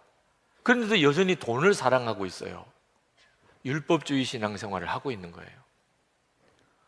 여러분, 왜 이 돈을 사랑하는 게 문제가 될까요? 돈을 사랑하는 이유는 하나님이 나를 사랑하시고 하나님이 나를 복을 주신 증거로 우리는 생각하기를 부유하다는 것을 꼽아요. 다시 말하면 부자는 하나님이 축복한 사람, 복을 주신 사람, 가난한 사람은 하나님이 버린 사람. 하나님이 그 가난한 사람은 사랑 안 하신다고 생각합니다. 우리들 속에 아주 뿌리 깊게 있어요. 율법주의자들은 하나님이 나를 사랑하신다는 확신을 가지고 모든 걸 보지 않습니다. 율법주의자들은 하나님이 나를 사랑하신다는 것을 증명해내야 돼요. 자기가 하나님이 나를 사랑하신다, 뭐로 증명할 거야? 뭘 보고 알아? 나 부자야. 아, 하나님 당신 축복하셨네. 가난하다, 하나님이 당신을 사랑하시면 가난하게 하실 리가 있어? 이것이 율법주의자들이에요. 그러니까 율법주의자들은 돈이 필요해요. 가난한 것은 하나님이 버린 증거니까. 돈이 있어야 내 믿음을 증명할 수 있어요. 그래서 율법주의자들은 돈을 사랑하고 계속 돈 하는 거예요. 여러분, 무슨 일이 있어도 합격해야 돼요. 하여튼 우리 아이들이 무슨 방법을 써서라도 대학 들어가야 돼요. 그러면 하나님께 영광을 돌려요. 이렇게 생각하는 분들이 많습니다. 대학 합격 못했다, 이건 완전히 하나님 망신 다 시킨 거예요. 교회도 못 나와요. 부끄러워서. 뭘 떳떳하다고 교회를 나와요. 대학도 못 들어가고. 새벽 기도도 했어요. 부모도 다 새벽 기도 했어요. 11조 생활도 열심히 했어요. 교회 봉사도 열심히 했어요. 아이가 대학 떨어졌어요. 하나님께 원망이 일어나요. 하나님 이렇게 하시면 내가 무슨 체면을 가지고 사람들을 만날 수 있습니까? 하여튼 무조건 큰 집 사야 돼요. 무조건 큰 차 사야 돼요. 사업은 성공해야 돼요. 왜? 증명해 보여야 되니까. 하나님이 나 사랑하신다는 걸 증명해 보여야 되니까. 내 믿음 좋다는 걸 증명해 보여야 돼요. 그러니까 가난하다, 실패했다, 불합격했다, 환난을 당한다, 그건 창피한 일이에요. 교회 못 나와요. 교회 옮겨가야 돼요. 성도들끼리 무슨 낯으로 얼굴 봐요. 예수 잘 믿는다고 그래놓고 꼴도 좋다. 평소에 자기도 그렇게 생각했던 거예요. 부자는 하나님이 복을 주신 거겠지. 가난해졌다면 뭔가 잘못이 있어서 하나님이 징계하신 거겠지. 그렇게 생각하고 살았던 거예요. 그런데 자기가 그렇게 됐어요. 이건 정말 진짜 고개 들고 못 다니는 일이에요. 여러분, 이게 율법주의예요. 하나님의 사랑을 끊임없이 증명해 보이려고 사는 거예요. 그러니까 믿음이 좋다는데도 계속 돈, 성공 그러고 사는 거예요. 목회자들도 마찬가지예요. 왜 교회를 자꾸 부흥성장시키려고 그렇게 애를 쓰지요? 하나님이 사랑하는 목사님에게는 교회가 부흥될 테니까. 교회가 아주 작아요. 하나님이 그 목사님에게는 사랑을 안 주시나 봐. 이런 판단과 생각이 쫙 깔려 있습니다. 큰 교회들끼리도 막 경쟁이에요. 큰 교회들. 왜? 어느 목사님이 하나님의 더 사랑을 받냐? 여러분, 이건 정말 완전히 넌센스예요. 예배당 크기, 교인 수, 하나님이 그 목사님과 그 교회를 사랑하냐 안 하냐 절대 기준 아닙니다. 초대교회 7교회 중에 제일 부유하고 그래도 규모도 크고 소위 말해서 정말 대형 교회라고 말할 수 있는 교회가 라오디게아 교회예요. 근데 그 라오디게아 교회를 향하여 주님이 뭐라고 말씀하셨는지 아십니까? 요한계시록 3장 17절에 내가 말하기를 나는 부자라 부유하여 부족한 것이 없다 하나 내 공고한 것과 가련한 것과 가난한 것과 눈먼 것과 벌거벗은 것을 알지 못하는도다. 그 초대교회 7교회 중에 아주 가난하고 작은 교회, 서머나 교회, 빌라델비아 교회, 이런 교회는 깜짝 놀라는 말씀을 하셨어요.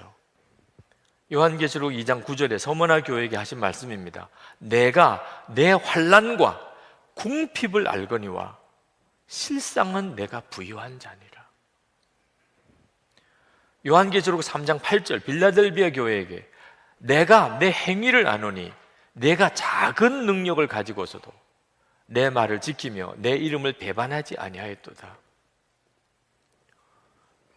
여러분, 이게 뭔가 크고 사람이 많으면 하나님이 사랑을 더하셨고, 규모가 작고 그러면 하나님이 사랑 안 하시고, 절대 그렇지 않습니다. 하나님의 사랑은 그런 걸 보고 판단하는 게 아닙니다. 여러분은 혹시라도 믿음을 증명하려고, 어떻든지 예수 잘 믿는다는 것을 증명해 보이려고, 그래서 경제적으로 넉넉해져야 되고, 그래서 큰 집으로 가야 되고, 그래서 좋은 차 타고 다녀야 된다는 생각에 시달리지는 않습니까? 여러분 자신이 너무 초라하다고 느껴지니까, 그러니까 여러분의 믿음도 그만큼밖에 안 된다고 생각해서 사람들 앞에 나서기가 초라하고 부끄러워하지는 않습니까? 여러분, 하나님의 사랑을, 주님의 사랑을 경험한 삭개오는요, 자기 재산 다 나눠줘 버렸어요. 하나님의 사랑을 경험하고 나니까 더 이상 돈에 연연할 필요가 없다는 거죠. 그러니까 하나님의 사랑을 어떻든지 증명하려고 축복을 통해서, 잘 되는 걸 통해서 애를 쓰는 거하고 하나님의 사랑을 믿는 거하고는 다른 문제예요. 전혀 다른 문제입니다. 어떻든지 잘 돼가지고 하나님의 사랑을 증명해 보이려고 하는 게 율법주의예요. 그냥 하나님의 사랑을 믿는 게 은혜예요. 그러면 가난한데, 내가 지금 실패했는데, 지금 내가 환난을 당하고 있는데 하나님이 나를 사랑하신다고 어떻게 믿을 수 있냐는 거예요. 아니, 하나님이 사랑하시면 이럴 수가 없잖아요. 어떻게 그걸 믿을 수 있어? 내가 실패하고 가난하고 내가 환난을 당했는데 교인들 앞에 나서서 하나님이 나를 사랑하세요, 나는 하나님의 사랑에 너무 감격하고 있어요. 이건 정신병자처럼 취급받지 않겠니? 그런데 여러분, 그렇지 않습니다. 여러분이 가난해도 실패해도 환난을 당해도 하나님이 여러분을 사랑하신다는 부인할 수 없는 증거가 있어요. 너무 확실한 증거니까 환난을 당해도 오히려 그걸 자랑할 정도라니까. 그게 그 증거가 십자가예요. 십자가. 사도 바울이 말합니다. 로마서 5장 6절부터 8절. 우리가 아직 약할 때 그리스도께서는 제 때에 경건하지 않은 사람을 위하여 죽으셨습니다. 의인을 위해서라도 죽을 사람은 거의 없습니다. 더욱이 선한 사람을 위해서라도 감히 죽을 사람은 드뭅니다. 그러나 우리가 아직 죄인이었을 때 그리스도께서 우리를 위하여 죽으셨습니다. 이리하여 하나님께서는 우리들에 대한 자기의 사랑을 실증하셨습니다. 십자가, 나를 위해서 주님이 죽으셨어요. 내가 죄인이었을 때 주님은 나를 위해 죽으셨어요. 이것이 십자가예요. 이건 분명한 역사적인 사실이에요. 어떻게 하나님이 나를 사랑한다는 걸 안 믿을 수 있어요? 가난하다고? 환난을 당했다고? 내가 지금 실패했다고? 이 십자가가 취소가 됩니까? 주님의 십자가를 바라보면 어떻게 안 믿을 수가 있냐? 하나님이 나를 사랑하셨다는 걸. 어떤 사모님이 교통사고로 그만 딸을 먼저 하늘나라 보냈습니다. 그 아픔과 고통을 어떻게 이겨낼 수 있었을까요? 그러나 하나님의 은혜로 하나님 나라의 소망의 눈을 뜨고 위로를 받았습니다. 그분이 신학교 동기 게시판에 글을 올렸어요.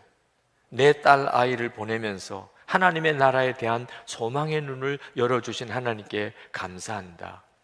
내 딸의 모습으로 이 세상에 왔지만 하나님의 천사였음을 이제서 깨닫는다. 이제는 아프니 위로가 될 수 있을 것 같다. 남은 시간 정말 할 일이 많이 있구나.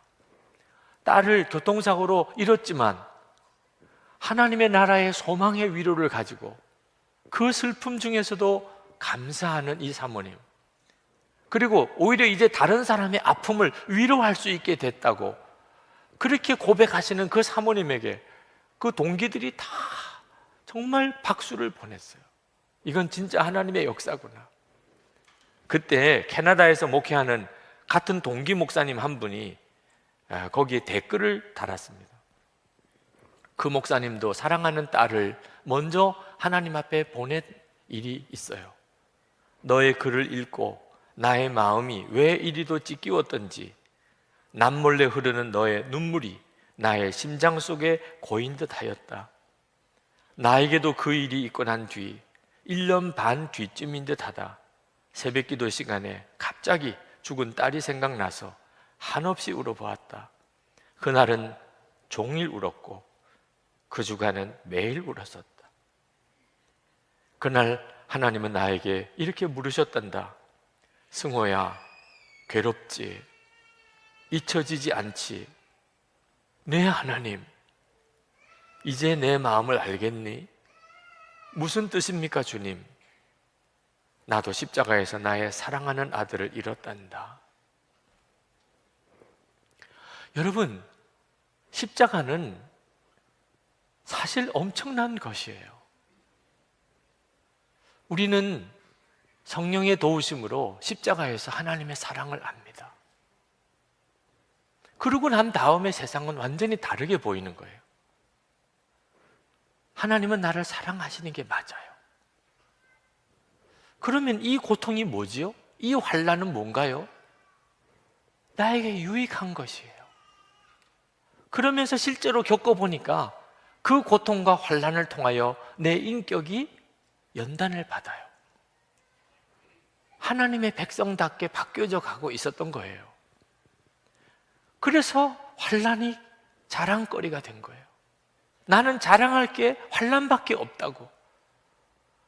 그게 사도 바울이고 초대교회 성도들이었어요. 여러분, 그래도 십자가를 바라보고 아직도 하나님의 사랑을 잘 모르겠다면, 그러면 여러분이 성령님의 도우심을 구해 보시기 바랍니다.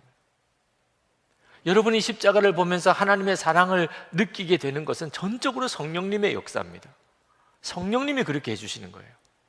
그러니 여러분 그냥 구하세요. 성령님, 저에게도 눈을 열어서 하나님의 사랑이 지금 내게 얼마나 놀라운지를 알게 해주시어요.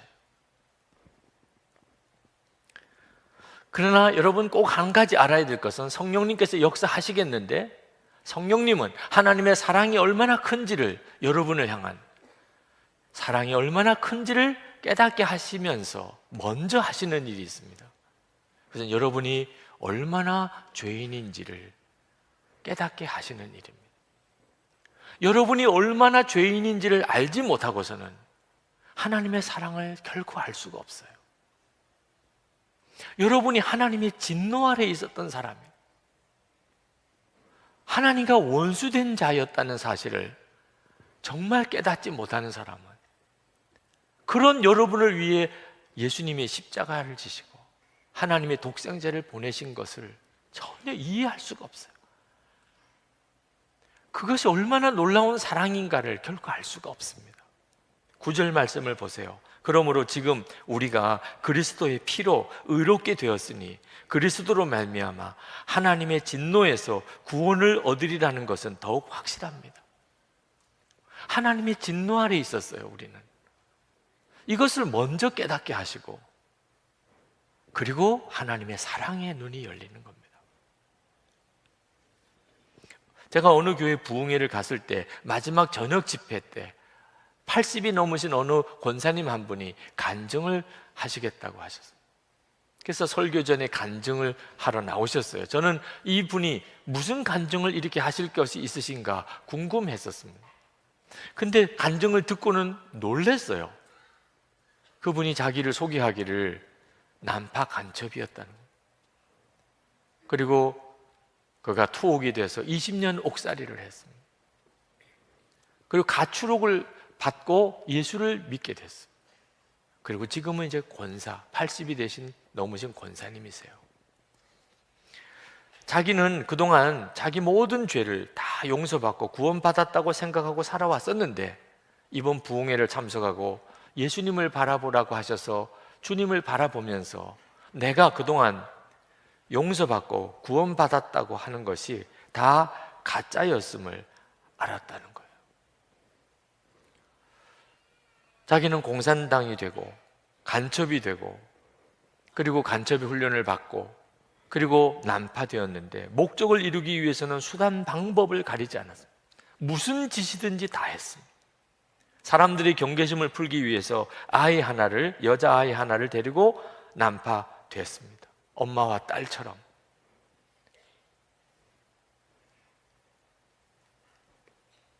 도덕적으로 완전히 파탄한 삶을 살았습니다. 목적을 이루려면 창녀처럼도 살았습니다. 생각도 하기 싫을 만큼 수치스러운 삶을 살았습니다. 그때 누가 자기에게 예수를 믿으면 모든 죄가 사함을 받고 하나님의 자녀가 된다고 하는 이야기를 들었습니다. 자기는 그게 너무 기뻤다고 그랬어요.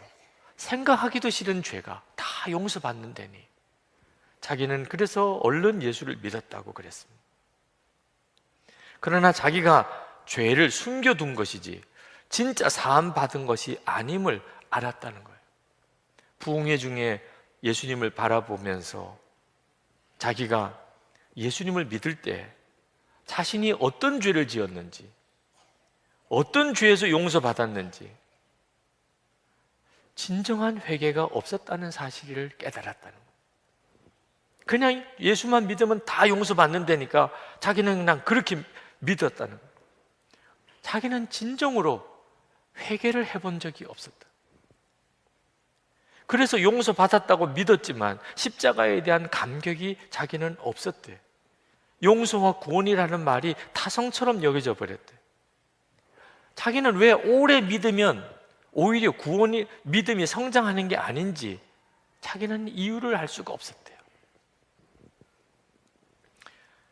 예수님을 바라보게 되면서 비로소 죄가 얼마나 무서운지, 십자가의 능력이 얼마나 놀라운지를 비로소 깨달았노라고. 그러면서 교인들에게 울먹이면서 말씀, 어떤 경우에도 성령님을 거역하지 마세요. 죄는 얼마나 무서운지 모릅니다. 용서받아도 흔적이 남습니다. 그렇게 간증하셨어요. 여러분, 우리가 하나님의 사랑을 깊이 알려면 내가 도대체 어떤 형편에서 구원을 받은 사람인지를 알 필요가 있습니다. 이 일을 성령께서 하세요. 비로소 그때 십자가의 영광의 하나님, 그 하나님의 나라가 열립니다.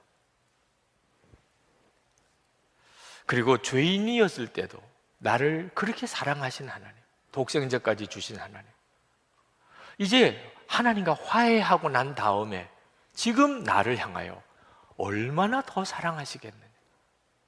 이건 뭐 당연한 이야기잖아요. 그게 바로 10절 말씀입니다. 우리가 하나님의 원수일 때도 하나님의 아들의 죽으심으로 말미암아 하나님과 화해하게 되었다면 화해한 우리가 하나님의 생명으로 구원을 얻으리라는 것은 더욱 더 확실한 일입니다. 하나님이 나 사랑하신다. 이건요 너무나 확실해요. 억지로 믿으려고 할 수도 없어요. 너무 확실하니까. 그걸 믿고 내 삶을 보면 가난이, 실패가, 환난이 오히려 더 자랑스러워요. 그걸 통하여 하나님 백성 되는 모습으로 내가 바꿔져 가니까. 뭐 인물이 잘난 거, 돈이 많은 거, 사업이 잘 되는 거, 뭐 성공한 거, 합격한 거, 오히려 그거는 우리를 더 교만하고 나태하게 만드는 위험한 것들. 그건 정말 자랑거리가 아니에요. 하나님이 나에게 주신 선물일 뿐이죠. 환난이 더 자랑스러워요. 여러분, 이 기적이요 얼마나 놀랍습니다. 뭐가 무서워요? 이제는 환난도 자랑거리가 되니, 가난도 실패도 환난을 당한 것도 이제 내게는 자랑거리가 되니 세상 뭐가 겁이 나요? 로마서 8장 37절부터 39절까지. 그러나 이 모든 일에 우리를 사랑하시는 이로 말미암아 우리가 넉넉히 이기느니라. 내가 확신하노니 사망이나 생명이나 천사들이나 권세자들이나 현재일이나 장래일이나 능력이나 높음이나 깊음이나 다른 어떤 피조물이라도 우리를 우리 주 그리스도 예수 안에 있는 하나님의 사랑에서 끊을 수 없으리라. 이 확신이 은혜의 삶이에요. 여러분, 절대로 실패했다고 하나님 영광 가린 거 아닙니다. 오히려 그 실패한 자리에서 내가 내 실패를 자랑해요. 이것이 하나님의 영광을 드러내는 거예요. 실패했다고 숨은 것이 하나님의 영광을 가리는 거지요. 여러분의 자랑거리가 바뀌었습니까? 예수 믿으시고 이제는 자랑하는 게 바뀌었나요? 세상 자랑은 이제 다 버렸고 하나님 그 영광에 이르는 소망이 자랑이고 환난이 자랑이고, 여러분 그렇게 되셨습니까? 이것이 하나님과 화해한 사람의 믿음이에요. 11절에 그뿐만 아니라 우리는 또한 우리 주 예수 그리스도로 말미암아 하나님을 자랑합니다. 우리는 지금 그로 말미암아 하나님과 화해를 하게 된 것입니다. 아멘입니다. 네. 여러분들이 이 믿음 안에 서기를 축복합니다. 정말 그렇게 되시기를. 이 시간 기도하겠습니다. 여러분 함께 기도하실 때 하나님, 제가 어떻든지 잘된 것으로 하나님 사랑을 증명해 보려는 이 무익한 노력에서 이제 저를 온전히 구원해 주소서. 하나님의 사랑은 너무 당연한 것, 주님 이것을 제가 완전히 믿습니다. 그리고 내 모든 삶을 다시 보는 눈을 열어주소서. 그래서 하나님, 제가 이제는 환난도 자랑하는 자가 되게 해주소서. 같이 기도하십시오. 우리는 참 많은 간증을 합니다. 저는 성도들이 삶에서 경험한 하나님을 간증하도록 계속 권해드립니다. 그런데 많은 분들이 간증거리가 없다는 답답함을 토로합니다. 목사님, 저는 특별한 간증이 없어요. 그것은 정말 옳은 말이 아닙니다. 우리 모두에게는 너무나 놀라운 간증이 있습니다. 간증 중에 간증입니다. 나 같은 죄인이 예수님을 믿어서 하나님의 자녀가 되었다. 이 간증이 간증 중에 간증입니다. 이 간증이 너무 놀라운 간증인 것은 모든 그리스도인들이 다 고백하는 간증이라는, 그런 간증이 어디 있겠어요? 저 사람의 간증이 내 간증일 수 없는 거죠. 그런데 나 같은 죄인이 예수님을 믿고 하나님 자녀가 되었다는 이 간증은 모든 그리스도인들이 다 가지고 있는 간증입니다. 또 하나, 이보다 놀라운 간증은 없습니다. 이보다 놀라운 기적은 없습니다. 이보다 극적인 간증 없습니다. 나 같은 죄인이 예수 믿고 하나님 자녀가 된 것보다. 그리고 또 이 간증처럼 영원한 간증이 없습니다. 대부분의 간증은 이 세상에 사는 동안에 끝입니다. 그런데 이 간증은 하나님 앞에 가서도 영원토록 간증하고 또 간증할 놀라운 간증입니다. 이런 엄청난 간증을 여기 계신 여러분 다 가지고 계십니다. 그런데 이 간증처럼 또 무시받는 간증, 여러분 이 간증처럼 진부하게 여겨지는 간증이 또 있을까 싶습니다. 왜 그럴까요? 나 같은 죄인이 예수 믿고 하나님 자녀가 됐다는 이야기 할 거라면 하지 마세요. 아니, 그게 뭐 간증이에요? 이런 형편이 되어 있는 것은 왜 그럴까요? 거기에는 이유가 있습니다. 먼저는 나 같은 죄인이라고 하는 이 고백의 진정성이 없기 때문입니다. 나 같은 죄인이 무슨 뜻이죠? 나는 정말 악한 자입니다. 나는 정말 나쁜 사람입니다. 나는 벌레만도 못합니다. 나는 쓰레기 같은 자입니다. 나는 말할 수 없는 죄인이고 지옥 갈 자입니다. 그런 내용이 담겨 있는 내용입니다. 나 같은 죄인이. 그렇지만 실제로 정말 그렇게 여기는가가 문제인 겁니다. 나 같은 죄인이라고 정말 그렇게 여기는가? 그렇지 않다는 증거가 뭐냐면 남 판단하고 남 정죄하고 어떻게 저렇게 나쁜 사람이 있어? 사람도 아니야. 어떻게 저럴 수 있어? 그렇게 사는 것이 바로 이 고백이 진정성이 없다는 뜻입니다. 정말 나 같은 죄인이라고 이렇게 고백이 되는 사람은 남의 이야기 할 수가 없습니다. 사도 바울이 12절에서 모든 사람이 죄를 지었기 때문에 라고 말씀을 했는데 이 말씀이 굉장히 충격적인 말씀입니다. 왜냐하면 좁게는 유대인들을 대상으로 하는 이야기입니다. 유대인들은 선민의식이 대단히 강했습니다.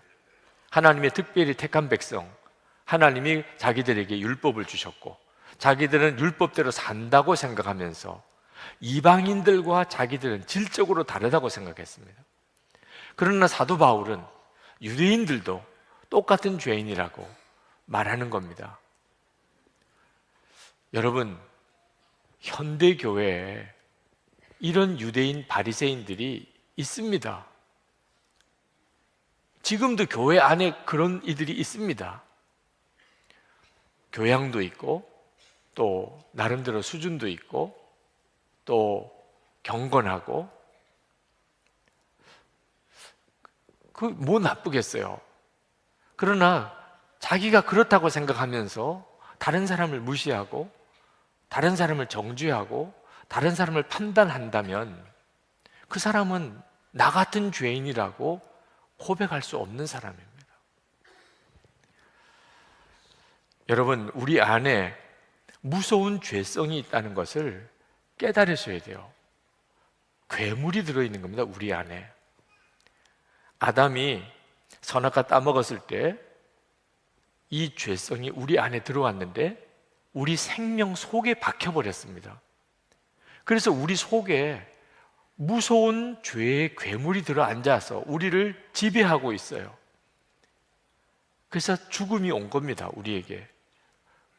12절 말씀을 보십시다. 그러므로 한 사람으로 말미암아, 아담입니다, 죄가 세상에 들어왔고 또 그 죄로 말미암아 죽음이 들어온 것과 같이 모든 사람이 죄를 지었기 때문에 죽음이 모든 사람에게 이르게 되었습니다.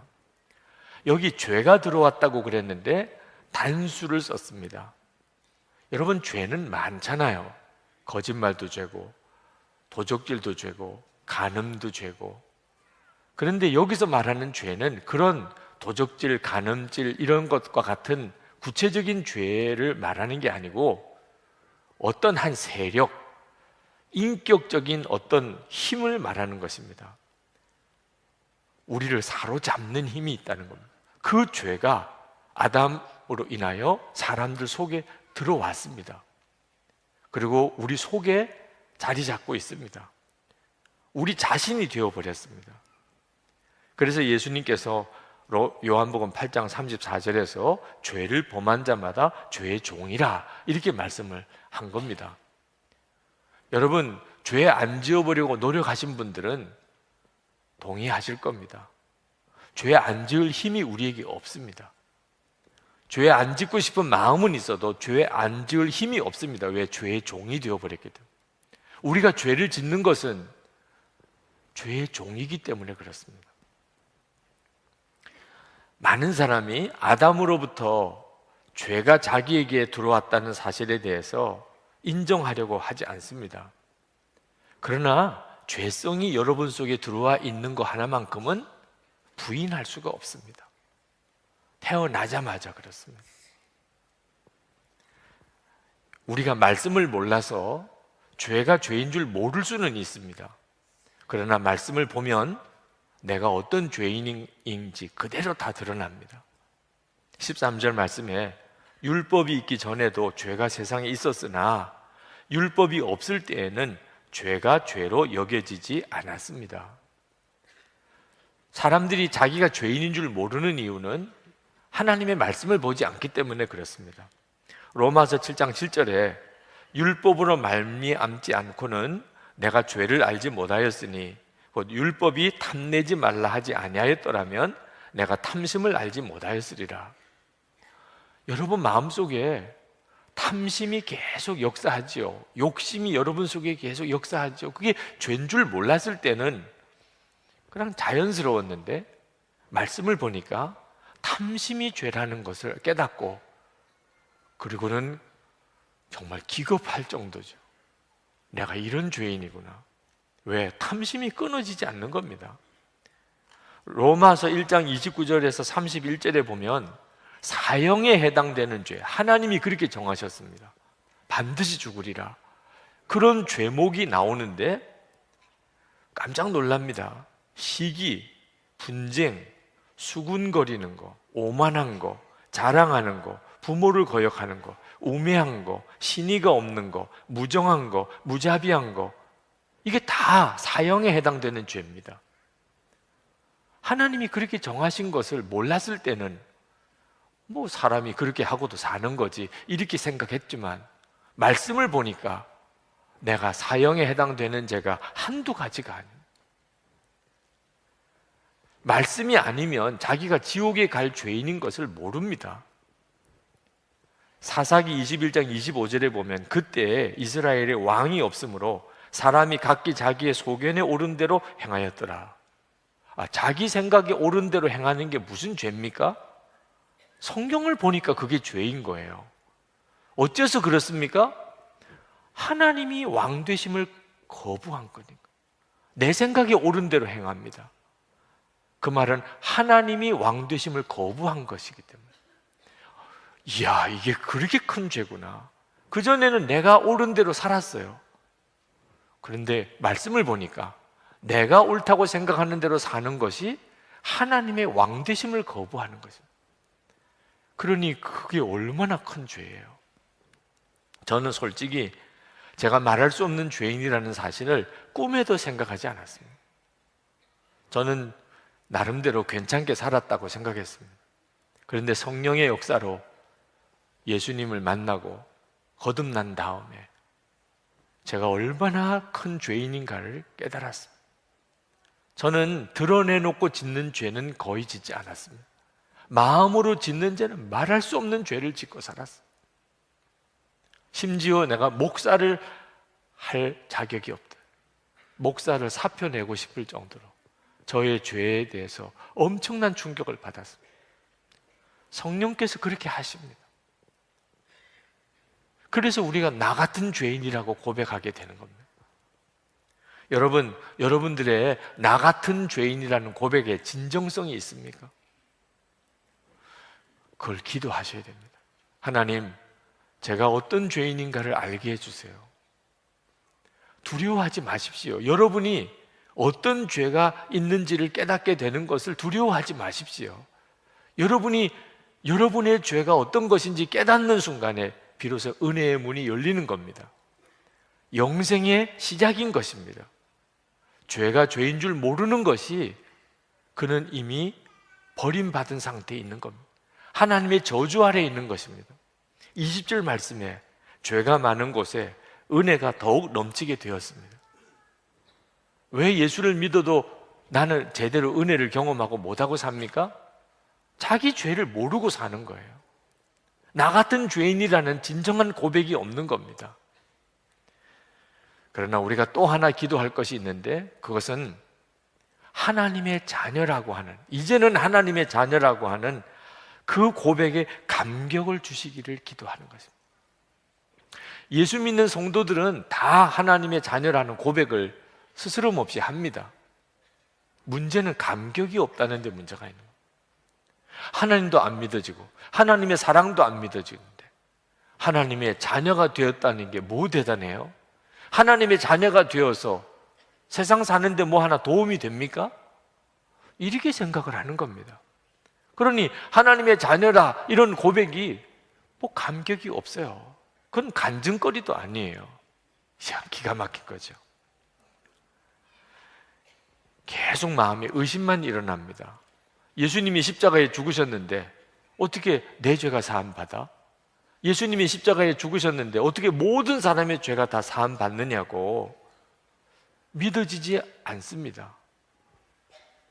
근데 여러분, 복음을 주목해야 됩니다. 어떻게 아담으로 인하여 우리에게 죄가 들어왔고 어떻게 예수 그리스도로 인하여 우리에게 생명이 들어왔는지에 대하여 성경은 명확하게 말씀하고 있습니다. 아담은 예수 그리스도의 모형이라고 했습니다. 14절에 아담은 장차 오실 분의 모형이었습니다. 아담 때문에 우리에게 죄가 들어왔습니다. 성경은 그 말씀을 계속하고 있습니다. 그것은 뭘 말씀하려는 거지요? 예수님으로 인하여 우리에게 생명이 왔다는 사실을 말씀하려고 하는 것입니다. 사도 바울은 15절부터 19절까지 아담으로 인한 타락과 예수 그리스도로 인한 구원에 대하여 선명한 대조의 말씀을 우리에게 말씀하고 있습니다. 아담의 범죄로 죽음이 임하였으나 예수 그리스도 때문에 생명을 얻게 되었습니다. 아담으로 인하여 유죄 판결이 내려졌지만 예수 그리스도로 말미암아 무죄 선언이 내려졌습니다. 아담의 불순종으로 말미암아 많은 사람이 죄인으로 판정받았으나 예수 그리스도의 순종으로 말미암아 많은 사람이 의인으로 판정을 받을 것입니다. 예수 그리스도로 인하여 우리에게 은혜의 선물이 넘쳐나게 되었습니다. 놀라운 복음을 우리에게 말씀하고 계십니다. 문제는 그런 은혜의 선물을 받고도 감격이 없다는 것입니다. 머리로 아는 복음이 가슴으로 아는 복음이 되지 못하고 있는 거죠. 이것이 많은 그리스도인들이 지금 현재 처해 있는 실상입니다. 존 파이퍼 목사님이 그런 말씀을 하셨습니다. 수많은 그리스도인들이 초등학생 수준의 하나님을 아는 지식을 가지고 대학원급 수준의 죄와 싸우고 있습니다. 여러분들이 왜 예수를 믿고도 죄와 싸우면서 계속 무너지고 예수를 믿고도 기쁨과 감사와 간증이 없는 삶을 사는가? 하나님에 대해서 아는 것은 초등학생 수준이고 죄는 대학원급 수준이니 이게 싸움이 됩니까? 우리가 예수님을 믿지만 실제로는 예수님을 아는 것이 없고 하나님을 믿지만 하나님에 대해서는 정말 너무나 아는 것이 초라하니 어떻게 은혜의 삶을 살 수 있겠습니까? 존 파이퍼는 계속 말했습니다. 어떤 분들은 이렇게 말할지도 모릅니다. 하나님에 대해서 많이 아는 사람도 마찬가지이던데요. 유명한 설교자나 신학 박사들 중에도 죄 짓는 사람들 많지 않습니까? 저는 이렇게 말할 것입니다. 더 많을지도 모릅니다. 그러면 어째서 설교자나 신학 박사들이 간음죄도 짓고 파렴치한 일도 하는 것일까요? 그들이 하나님을 모르기 때문입니다. 여러분이 매일 10시간을 시작 서적을 읽으면서 40년을 공부한다 하더라도 하나님을 살아계신 하나님, 아버지 되신 하나님, 사랑의 하나님을 알지 못할 수 있습니다. 지식으로만 하나님을 아는 것은 마귀가 하나님을 아는 방식입니다. 우리 신앙을 분별하는 중요한 기준이 있습니다. 그것은 사랑이냐 미움이냐 하는 것입니다. 하나님은 모든 사람을 사랑하시지만 마귀는 모든 것을 미워합니다. 그러므로 하나님을 아는 지식이 많은데도 사람을 미워한다면 그가 아는 하나님은 마귀가 아는 하나님과 같은 것입니다. 여러분은 어떤 하나님을 알고 계십니까? 하나님은 살아계시고 하나님은 사랑의 하나님이시고 여러분과 함께 하시는 하나님이시기 때문에 여러분이 이제는 많은 사람을 사랑하게 됐습니까? 그러면 여러분은 참 하나님을 알고 있는 것입니다.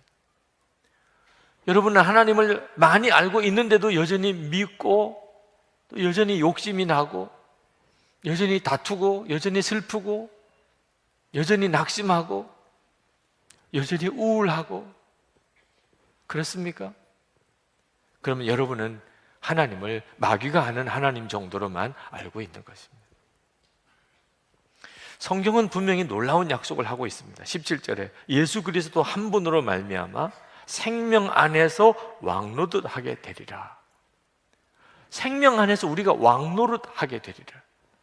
21절에 우리 주 예수 그리스도로 말미암아 얻는 영원한 생명에 이르게 하려는 것입니다.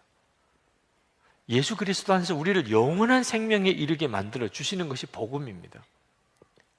그러므로 지금 현재 여러분들이 예수를 믿고도 여전히 죄의 종노릇하고 기쁨 없고 감사가 없고 사랑 없고 싸우고 욕심내고 계속 죄짓고 그리고 좌절하고 그리고 우울하고 있다면 여러분은 아직 하나님이 계획하신 은혜의 자리에 온전히 이른 게 아닙니다. 결코 예수 믿는 게 여기서 여러분 끝난 게 아닙니다. 하나님의 계획은 그렇게 예수 믿는 게 아닙니다. 여러분이 생명 안에서 왕노릇하는 것입니다. 여러분은 믿으셔도 됩니다. 하나님이 나를 그렇게 만드실 것에 대해서 믿으셔도 됩니다. 하나님께서 반드시 여러분에게 감격스럽게 나 같은 죄인이 예수를 믿고 하나님 자녀가 되었습니다, 이렇게 간증하게 만드십니다. 여러분이 그렇게 간증할 수 있게 될 때가 되면 그러면 어떤 환경, 어떤 순간에도 방황 끝납니다. 낙심 끝납니다. 나 같은 죄인이 예수 믿고 하나님 자녀가 되었다는 것이 감격이 되면 그러면 여러분이 이 세상 살아가는 동안에 문제가 될 수 있는 게 아무것도 없습니다. 하나님은 여러분은 그런 고백을 하게 만들어 주십니다. 어떻게 하면 그렇게 되지요? 십자가를 바라보는 눈을 놓치지 않는 겁니다. 예수 그리스도를 바라보는 눈을 놓치지 않는 것입니다. 그렇게만 하면 하나님은 반드시 여러분에게 그 놀라운 은혜의 역사를 허락해 주십니다. 여러분, 어느 순간에 갑자기 환경도 사람도 달라진 게 없는데 여러분이 모든 게 감사하고 모든 사람이 사랑스러워지는 이런 경험을 해보신 적 없으십니까? 어느 순간에 갑자기 내 눈이 달라져 버렸습니다. 내 마음 생각이 달라져 버렸습니다. 이런 일을 경험해 보시지 않았나요? 미국 달라스에서 만났던 최병락 목사님 이야기입니다. 그 아들이 5살 때 일입니다. 목회하면서 아이들을 키우는 일이 굉장히 힘드셨답니다. 특히 아들이 아주 활발한 그런 활동력이 강해서 잠시도 눈을 뗄 수가 없었습니다. 사모님도 지치고 목사님도 많이 지쳤습니다. 자녀를 주신 하나님께 감사드렸던 마음이 점점 사라지고 있었습니다. 솔직히 아이들이 빨리 커서 나중에 아내와 둘이서 자유롭게 목회했으면 하는 마음이 간절했었을 어느 날 아이들을 데리고 신방을 갔는데 방도 많고 거실도 3개나 되는 큰 집이었습니다. 목사님과 사모님은 1층에서 예배를 인도하고 아이들은 2층 미디어 룸에서 게임을 하며 놀았습니다. 예배를 마쳤습니다. 이제 같이 모인 교인들과 담소를 나누고 있었는데 갑자기 2층에서 무언가 꽝 하고 터지는 소리가 났습니다. 얼마나 소리가 컸던지 깜짝 놀라서 뛰어 올라가 봤더니 연기가 자욱했습니다. 아이들은 큰 텔레비전 화면에서 게임용 장총으로 목표물을 맞히는 전자게임을 하고 있었답니다. 그런데 그 집에는 아이들이 없었기 때문에 집 주인이 아무 생각 없이 사슴을 잡는 진짜 총을 장전한 채 그 옆에 세워두었습니다. 공교롭게도 아이들의 눈에는 게임용 총과 진짜 총이 똑같아 보였고 4살 된 한 아이가 총을 집어들었습니다. 그리고 장난감 총을 들고 있는 목사님의 5살 된 아들을 향하여 손들어 쏜다 하고 겨누었습니다. 장난기가 많은 아들은 아무렇지도 않게 쏴! 쏴! 라고 했고 그 아이는 잠시의 주저함도 없이 방아쇠를 당겼습니다. 그 순간 집을 갈라놓을 듯한 총성이 들리고 이내 연기가 방 안에 자욱했습니다. 놀란 아이는 총을 바닥에 떨어뜨렸습니다. 4살짜리 아이라 다행히 힘이 약했기에 총을 쏜 반동으로 총구가 흔들렸고 총알이 아들의 귀 옆을 스쳐 지나갔습니다. 그것도 약 20발에 가까운 산탄총이었는데 그 중에 한 발도 맞지 않았습니다.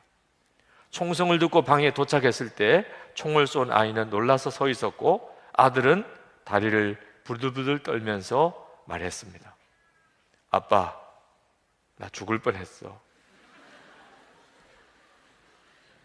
총알은 벽을 뚫고 나가 복도를 지나 건너방 벽까지 뚫고 그 방 안에 있는 가구에 20발 모두 박혀 있었습니다.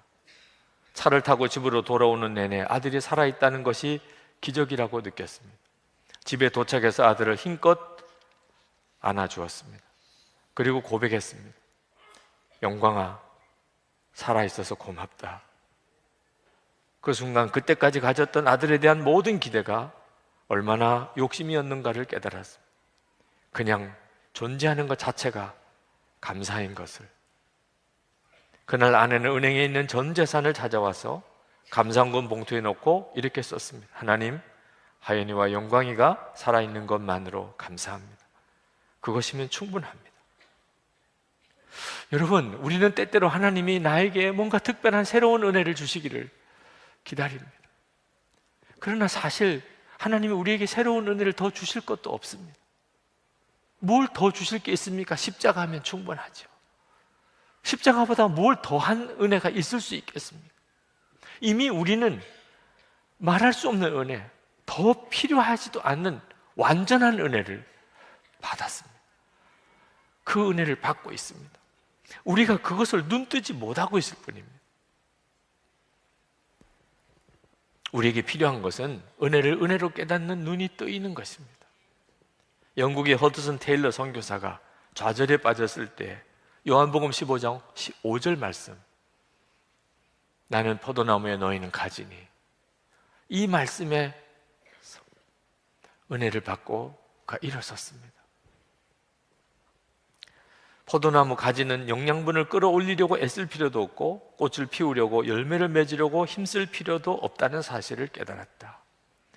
바로 믿어보려고 애쓸 것이 아니구나. 제대로 사역하려고 몸부림칠 필요가 없구나. 오직 원줄기인 예수 그리스도에게서 떨어지지 않고 있으면 저절로 열매가 맺히게 되는 것이구나. 이제는 진정 주님께 다 맡기고 주님만 의지하리라. 주님께 감사만 하고 모든 이들을 사랑만 하리라.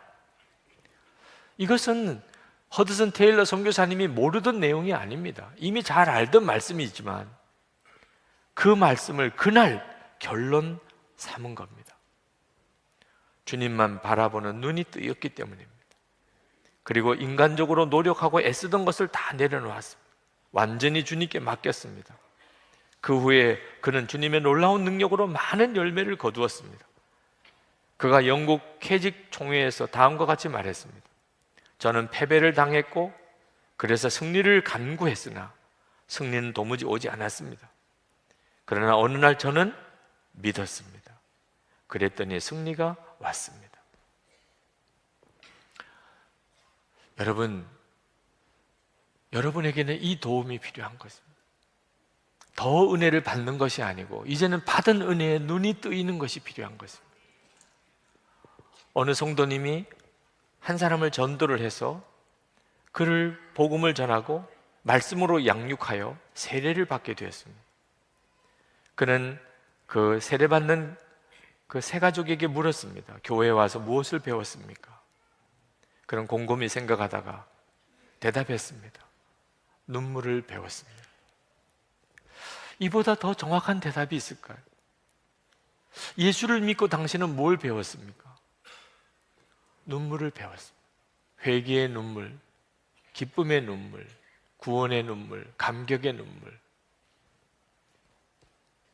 기쁨과 치유, 생명의 눈물이 예수님 안에 다 있습니다.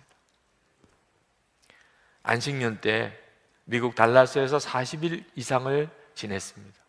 그때 제가 묵었던 집 바로 옆이 교회였습니다. 얼마나 넓은 공간에 교회가 있는지 부러웠습니다. 주차장도 넓은데 더 넓은 잔디밭이 있었습니다. 그곳에 십자가 3개가 세워져 있었습니다. 그 십자가 뒤편으로 아주 자그마한 연못이 또 있었습니다. 그 연못에서 십자가를 바라보고 있노라면 마치 갈릴리 호수와 십자가 골고다 동산을 보는 것 같은 느낌이 들었습니다. 그래서 그곳으로 자주 갔었습니다. 그때 주님께서 저에게 분명한 말씀을 주셨습니다. 십자가 앞에 더 머물라. 이것이 저에게 주님이 주시는 안식이었습니다. 성도 여러분, 저는 여러분에게도 동일한 말씀을 드리고 싶습니다. 십자가 앞에 더 머물러 보시기 바랍니다. 우리는 너무 분주하게 사느라 십자가를 생각할 겨를이 없습니다. 주 예수님을 바라보고 생각하지 겨를이 없이 삽니다. 그래서 우리는 은혜를 모르는 것입니다. 다음 주일이면 종료주일, 그리고 고난주간, 그리고 부활주일로 이어집니다. 이 2주간 여러분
정말 십자가를 묵상해 보십시오.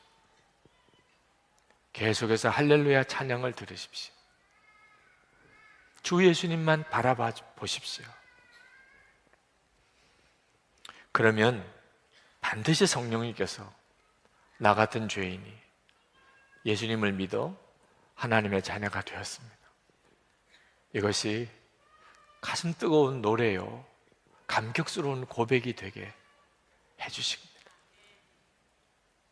은혜의 눈이 뜨이는 거죠. 그리고 우리 인생은 바뀝니다. 나에게 이보다 더 큰 간증은 없는 것입니다. 이 시간에 우리 같이 기도하십시다. 정말 하나님 간증이 되게 해주소서. 나 같은 죄인이 예수를 믿어 하나님 자녀가 되었다는 너무나 잘 아는 이 간증이 이제 진짜 간증이 되게 해주소서. 주님, 십자가의 은혜를 바라보는 눈이 더욱 열리게 해주소서. 머리로 하는 지식이 가슴으로 내려오게 해주소서. 통성으로 기도하겠습니다.